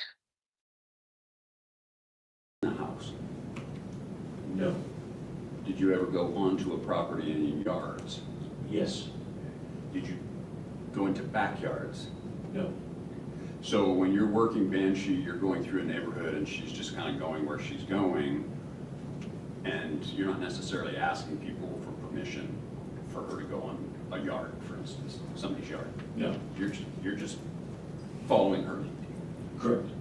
But you didn't go into houses. No. Do you remember the first location they took you to in this neighborhood? I believe the first location was the one I stated with the deer antlers in the front yard. And that distracted her? She showed some interest in those for whatever reason. That was new to her. We don't usually train deer antlers, so she showed some interest. And then I corrected her, told her to get back to work. She went back to work. Well, let's talk about that a little bit. I mean, that kind of goes back to my question about whether different geographies can make a difference, right? Like maybe in California, you have never worked a case where there were deer antlers hanging on someone's yard or garage or something, right? So here in Idaho, deer antlers are kind of everywhere. So that distracted your dog, right? Correct. And you used the word "I had to correct her." Correct. What does that mean, I had to correct her? When I notice she's off trail, like she goes from one through the, I just tell her, hey, get back to work. Basically the same tone and voice I say right now, and then she goes back to work. Simple as that. Simple as that.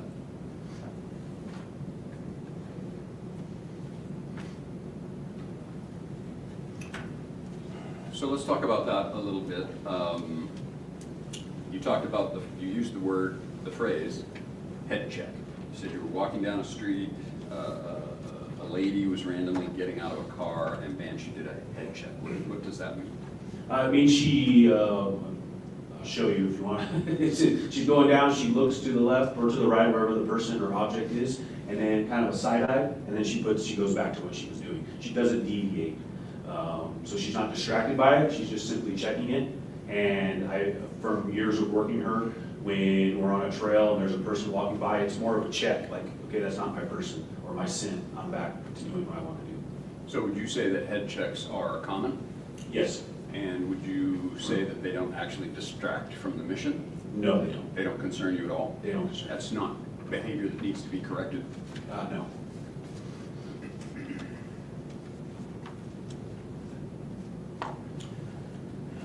So if you could, and it's not my intent to embarrass you, but when your canine, when Banshee's on trail, what does that look like? Is her head down? Could you demonstrate for us like what she's doing? Like is your nose down and your tail wagging? Like what is on trail? What does that mean? So I think a lot of people when you talk about like people say tracking and trailing. They're two different things. Banshee's a trailing dog, right? So tracking is more of your footstep for footstep, like that type of deal. Banshee's a trailing dog, so she doesn't necessarily, and I'll use I'm not going to get up and show you what she does, obviously, but if, for instance, if somebody, again, walks out of this courtroom, straight out those doors, right? But then there's another door on the side entrance over here. and all the doors are open and that person's standing over there, Banshee might take a shortcut this way, go out that door, because the smell and the air conditioning, the ventilation system is pushing that air. So she might not follow that person directly out those doors. She might follow the scent, which is coming from the other side, if that makes sense. And her head's down? Depends. Maybe not? Maybe not. Might be up, if the scent's strong, she might be looking up. Her head could be down on the ground. It could be a combination of both. There's no real, she's a trailing dog, so. So, all due respect. Yes. Like a dog's a dog. They wag, they bark, they move their heads, right? How is it that you know that she's on trail versus just checking out something? From years of working her and knowing her. I can tell you if she's gonna go pee or she's gonna take a poop based on the way she's walking. And so, so we'll go back to those head checks. If it was a distraction, she would come off and start wanting to, she loves people, right? Starting to intermingle with them. But on trail, if it's just a quick head check and right back to work, then I know she's on trail. What are actions that Banshee engages in that require correction? On a trail? Yes. We'll go back to like the deer antlers, right, in the front yard. Spending a little extra time there where I think she's just wanting to investigate those and not just checking them, that's something I would tell her to get back to work. Anything else? There could be other things. There could be, let's see, there's maybe like dog feces, things like that. Something where it's overwhelming and she might want to check on it a little bit longer than just a quick check. I'll tell her to get back to work. Okay, so you've talked about how getting back to work is just as simple as get back to work, and she does that? Correct. Is it sometimes hard to get her to go back to work? Not if there's a scent, no. When you first got here to Fruitland and the FBI picked you up, where is it? Where were you when you took the pillow and the shoe and prepared your glass vials? Where did you do that physically? In the Fruitland Police Department's evidence room. Okay, and once you had those two samples, you went directly to the neighborhood they wanted you to check out? They drove me, yes. I didn't drive. You used the phrase not following scent, and that's what I wanted to kind of differentiate a little bit. So when you get to Fruitland, you have this scent. What was the first scent you gave her, the shoe or the pillow? The shoe. So you gave her the scent of the shoe, and you get out of the car, and they take you to a location, and you start walking around. How do you know when she picks up a scent? So I can just walk you guys through the process. Please. So go to the location. First thing I do is when we get out of the car is I orientate her. So I walk her not on, so she wears a harness with a 15-foot long line.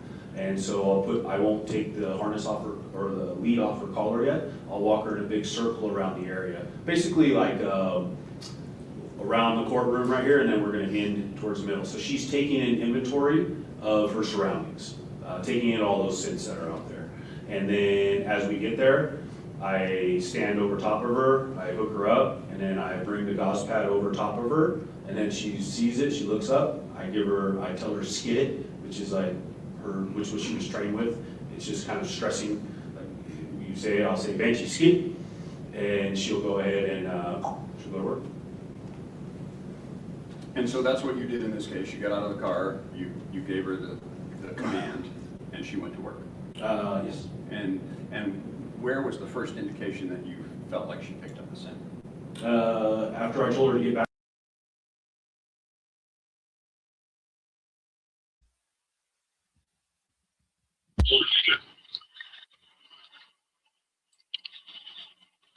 I think that it's very interesting to hear everything he's having to say, because like Shannon's pointing out, at one point, Dustin there, or the defense, I mean, is trying to imply that Fruitland Police Department targeted that specific area versus other areas, which was not the case. And then before that, Dustin is talking with the defense and talking about how he knows when his dog is hitting on something, or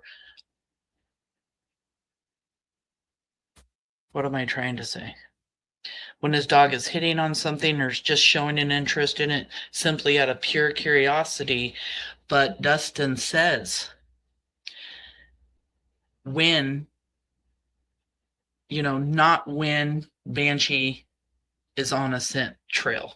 It might be a short distraction, but as soon as Dustin says, get to work, she gets back to work on the scent that she knows she is going after.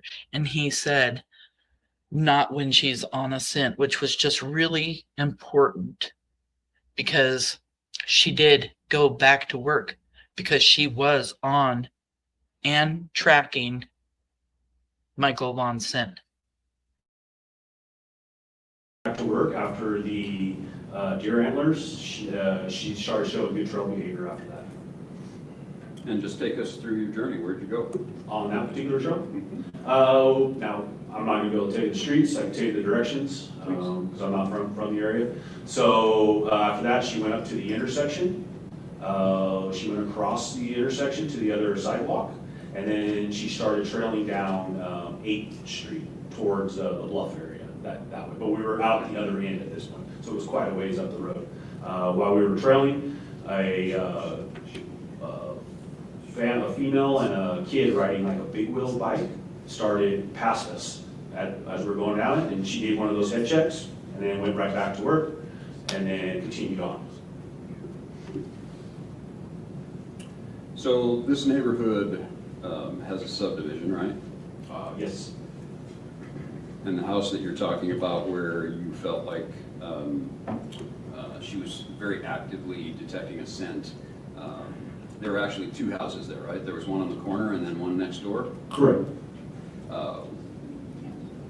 What was her behavior at the house on the corner specifically, as opposed to her behavior on the house next door? So the house on the corner, this is a separate trail than the deer antler one. Just understand. Okay. Her house she cut across the yard at a like 45-degree angle at the neighbor's house. Went up and then she started showing that interest. Her head went up, looking around by the gate that goes into the backyard, in between the 2 houses, and then along the garage door. So because of that behavior, I took her farther out, away from the house, in the front yard area, as the sidewalk wraps around, to see if she would take a scent continuing on or not, and she did not. She wanted to come back towards the garage and the fence area. So both of those houses were indicated? No, the center point of the house, where the gate is in between 2 houses. Okay. And you did not take Banshee into the backyard through fences or anything like that? No, sir. Or into the houses? No, sir. Okay. So where that bluff is, did you actually before we, I'm good. So I just need to clarify. So we're talking about 2 houses, one on the corner and then one next to the house that's on the corner. Correct, John.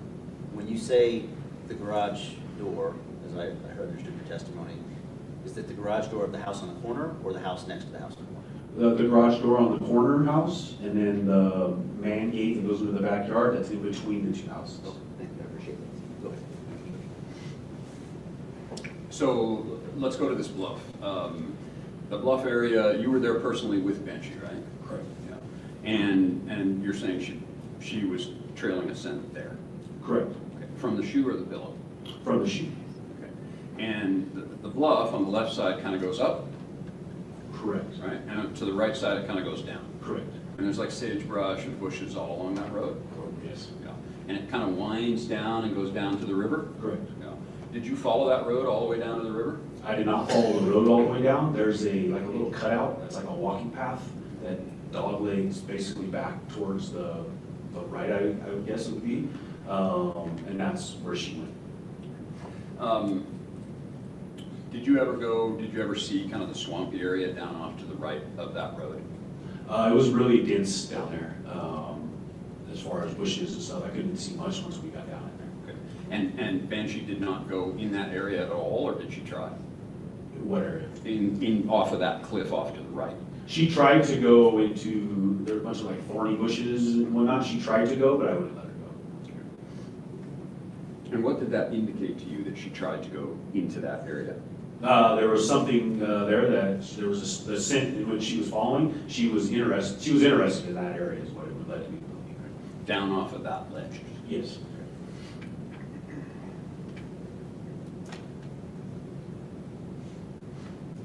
Was this where you said you intersected with several other people, including the FBI agents?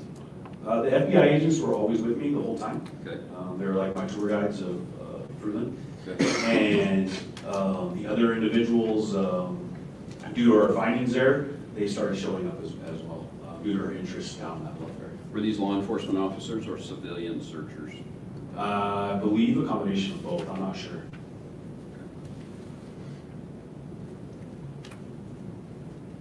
So, at the conclusion of all of this, how many hours do you spend going through this neighborhood with Banshee? A few hours, I would say. I don't recall the exact number off the top of my head. Was it a one and done? You were there for a day and then you left? We were there the first day, and then the second day, Banshee was tired, and there was a couple more checks the FBI wanted to do. So we spent the night, and then the next morning, we ran those other checks. Still in that neighborhood? Still in that neighborhood.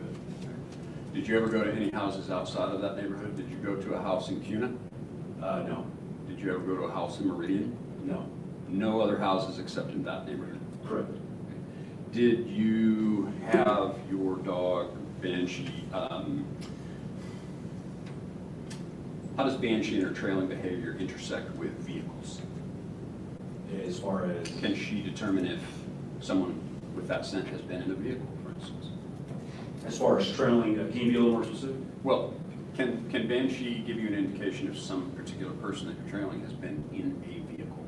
So there's kind of two answers to that, I think, is the question's a little vague, is if somebody got in a vehicle and left and she's trailing, she's obviously not going to follow that vehicle from here to Boise, right? Like but she would go to an area, if the scent was strong enough, she would go to an area and then show interest in that area, and then that would be up to investigators to kind of find and piece together, well, did that person get picked up in a vehicle or something like that. To go to the second part of it, if that vehicle was there and the person had been in there and now they're not there, is that?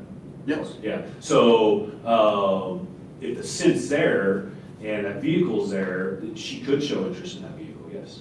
So hypothetically speaking, if you have your scent and you're trailing someone with your dog and there's no active scent, but all of a sudden there's an active scent near or in a car, that could be an indication to you that that person might have been either near or in that car. Well, if there's no active scent, she's not showing behavior, we're not going to trail. So we wouldn't get to that.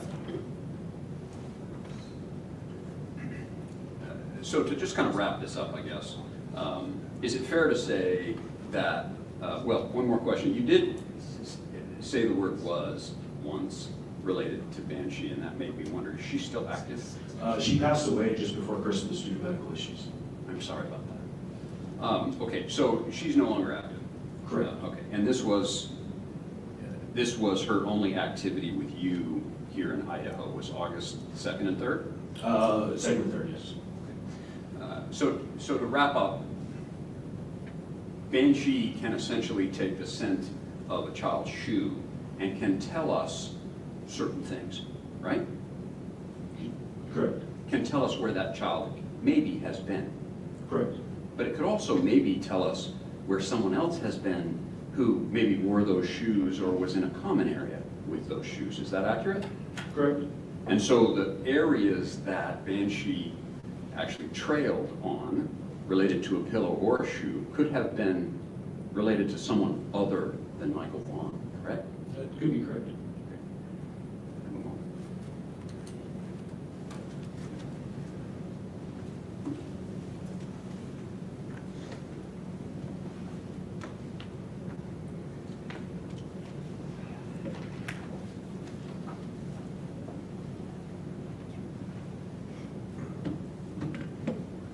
Nothing further, sir. Thank you, sir. Any redirect from the state? Yes, Your Honor, thank you.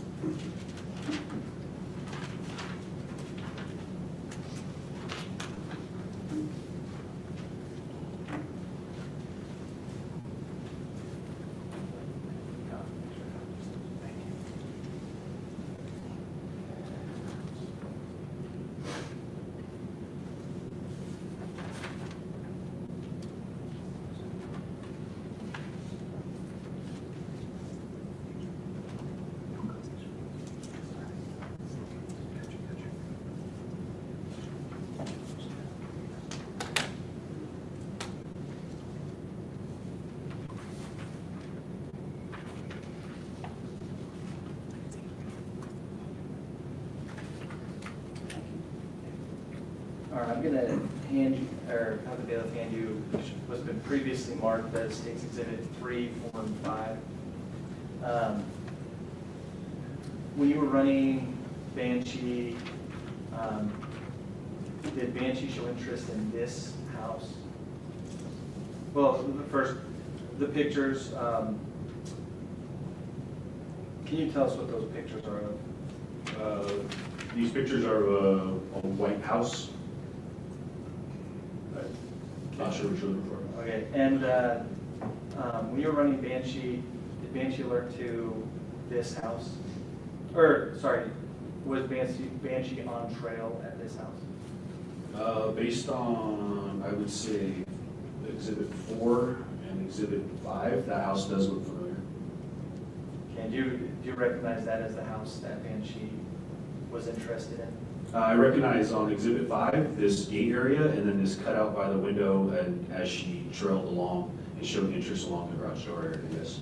Okay, so when we were talking about the house on the corner where Banshee was showing interest, does that picture show the area that Banshee was showing interest? Yes, sir. Okay, and is that just image 5 that you recognize? Image 5 and image 5 is the best one that I recognize due to the two gates in the middle and then how the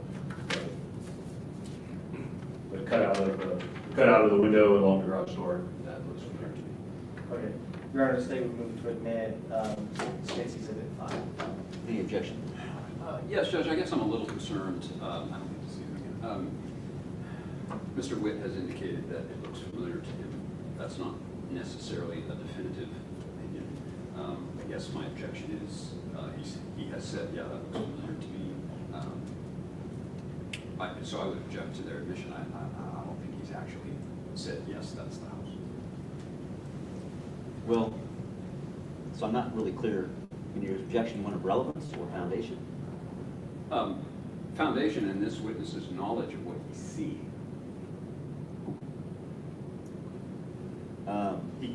Your Honor, I can lay further foundation if that helps the court. All right, so yes, I mean, I guess to try to give parties clarity about how I perceive the objection, I'm guessing a little bit because it wasn't an objection, foundation or something like that, but as to the part about whether this witness is qualified to provide testimony about whether these images are familiar in the context of this investigation, I find he's qualified to do that. So I'm going to overrule that objection if that was the objection. Thank you. As far as the foundational issues, as far as the relevance issues, I do find that this is a fact of consequence, making something of consequence more or less likely. So I find it relevant, but I do perceive that more foundation can be laid to add clarity in this case about what the witness means. And maybe it's not objectionable, but it will help the court from an evidentiary standpoint in evaluating testimony. And that way I suppose on the parties too. And so I'll invite the state to lay more foundation. And then Mr. Geddes, if you wish to ask questions in aid of a more kind of precise objection, then certainly that's what we're doing. So, go ahead. Thank you, Your Honor. So on image 5 there, is that the gate that Banshee was showing interest or leading to? She was showing interest in this gate right here between the two houses. Okay, so earlier when you testified but couldn't recall the address of a house, is this the specific gate that you were referring to? Yes. Okay, Your Honor, based on that, I would move to admit State's Exhibit 5. Mr. Geddes, any further objection? No objection. And any objection to the admission? No. All right. So Exhibit 5 will be admitted.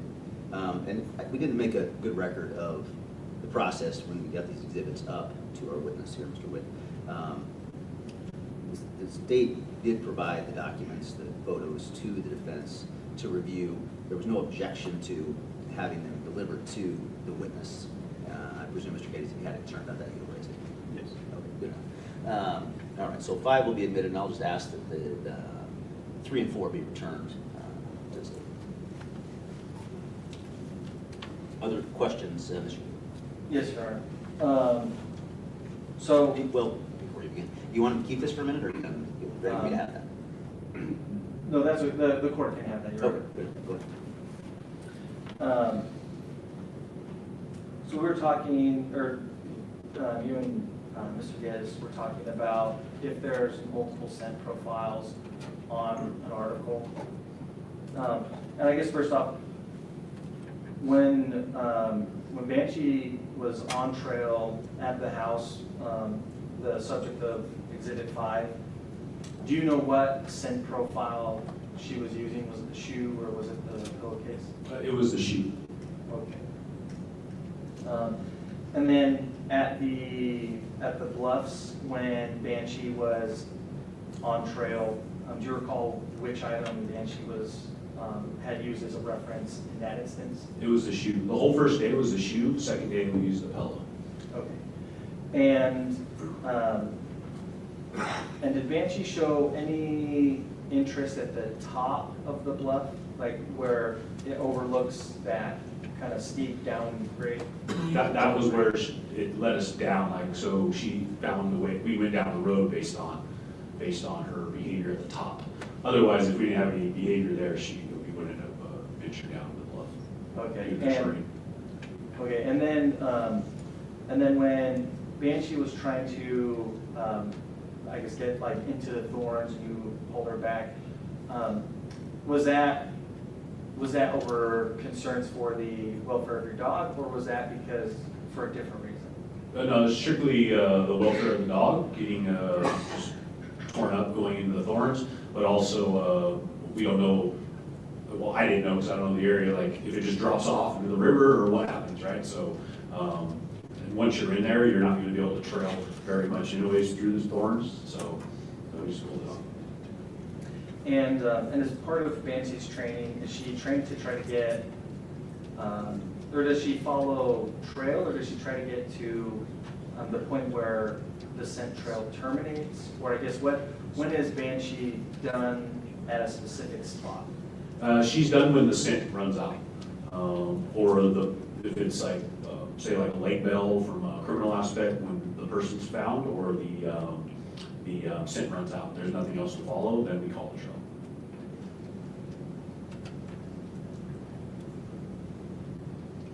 All right, thank you. No further questions. Recross from the defense. All right, thank you. Does the state or the defense wish to retain Mr. Witt?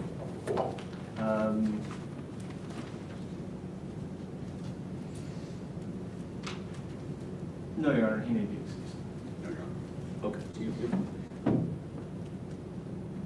free to go. Thank you very much. All right, so it's approximately 10 minutes to 12.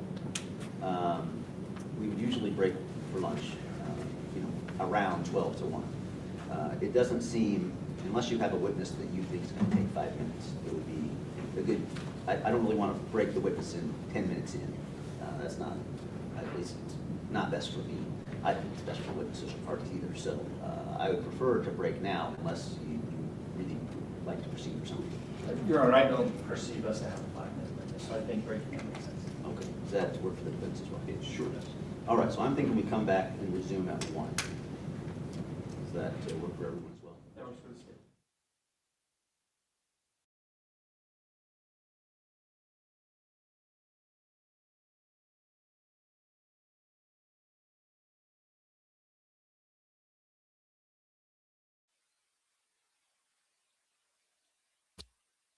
So there you have Brandy, Tyler, Dustin Witt. Tomorrow evening, we'll be doing both cadaver dog handlers. I'll try to get that downloaded for tomorrow. I believe that that's just going to be in one clip. It's about an hour and 50 minutes long. Like I said, I'm trying not to add too much commentary to everything. My problem is all my moderators, besides a couple of them, all live on the East Coast. So when I do the late night lives, they are staying up very late. So I just want to thank all my beautiful moderators for being here. I really do appreciate you. It was so nice having Tabitha and Shannon and Brandy here in chat to talk and explain things.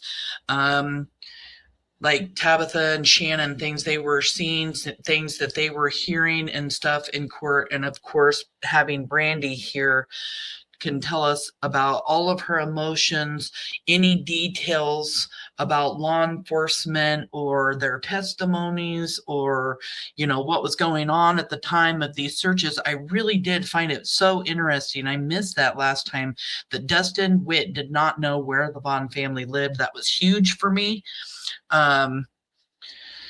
Yeah, I'm excited to bring you guys more. I hope Tabitha and Shannon can keep coming back every night. And Mama, if you feel like it emotionally, it's nice to have you guys all here just to, you know, be here. My brain doesn't even work because it's late.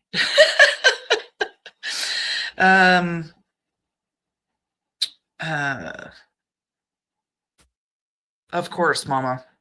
I am so glad that I am able to share this. Brandy says, thank you everyone for being here. That really means so much. And Wood Chipper has gifted another PNW Crimes Revisited membership. Let's do a little dance before the evening's over.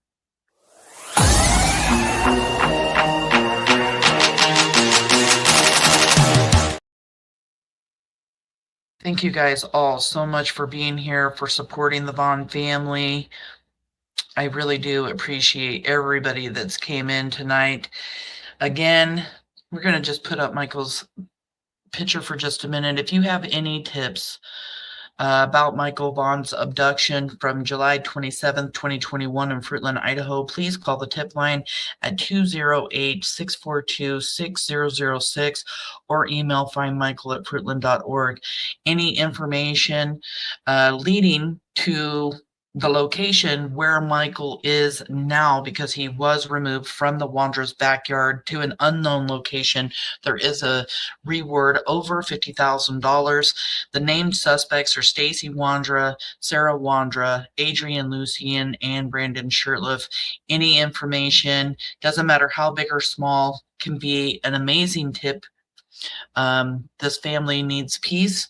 They want their baby home. They need a place to go visit Michael, and most importantly, just to know that he's home, and he's not coming home the way that the family would want him to come home. They just want to lay him to rest. So it's just so important for anybody with a tip. If you see something, say something. Again, that tip line phone number is 208-642-6006, or you can email findmichael@fruitland.org. We're Monkey's Army. We're never giving up. We're going to be here until all these suspects are caught behind bars and serving time, and Michael's abduction and murder. I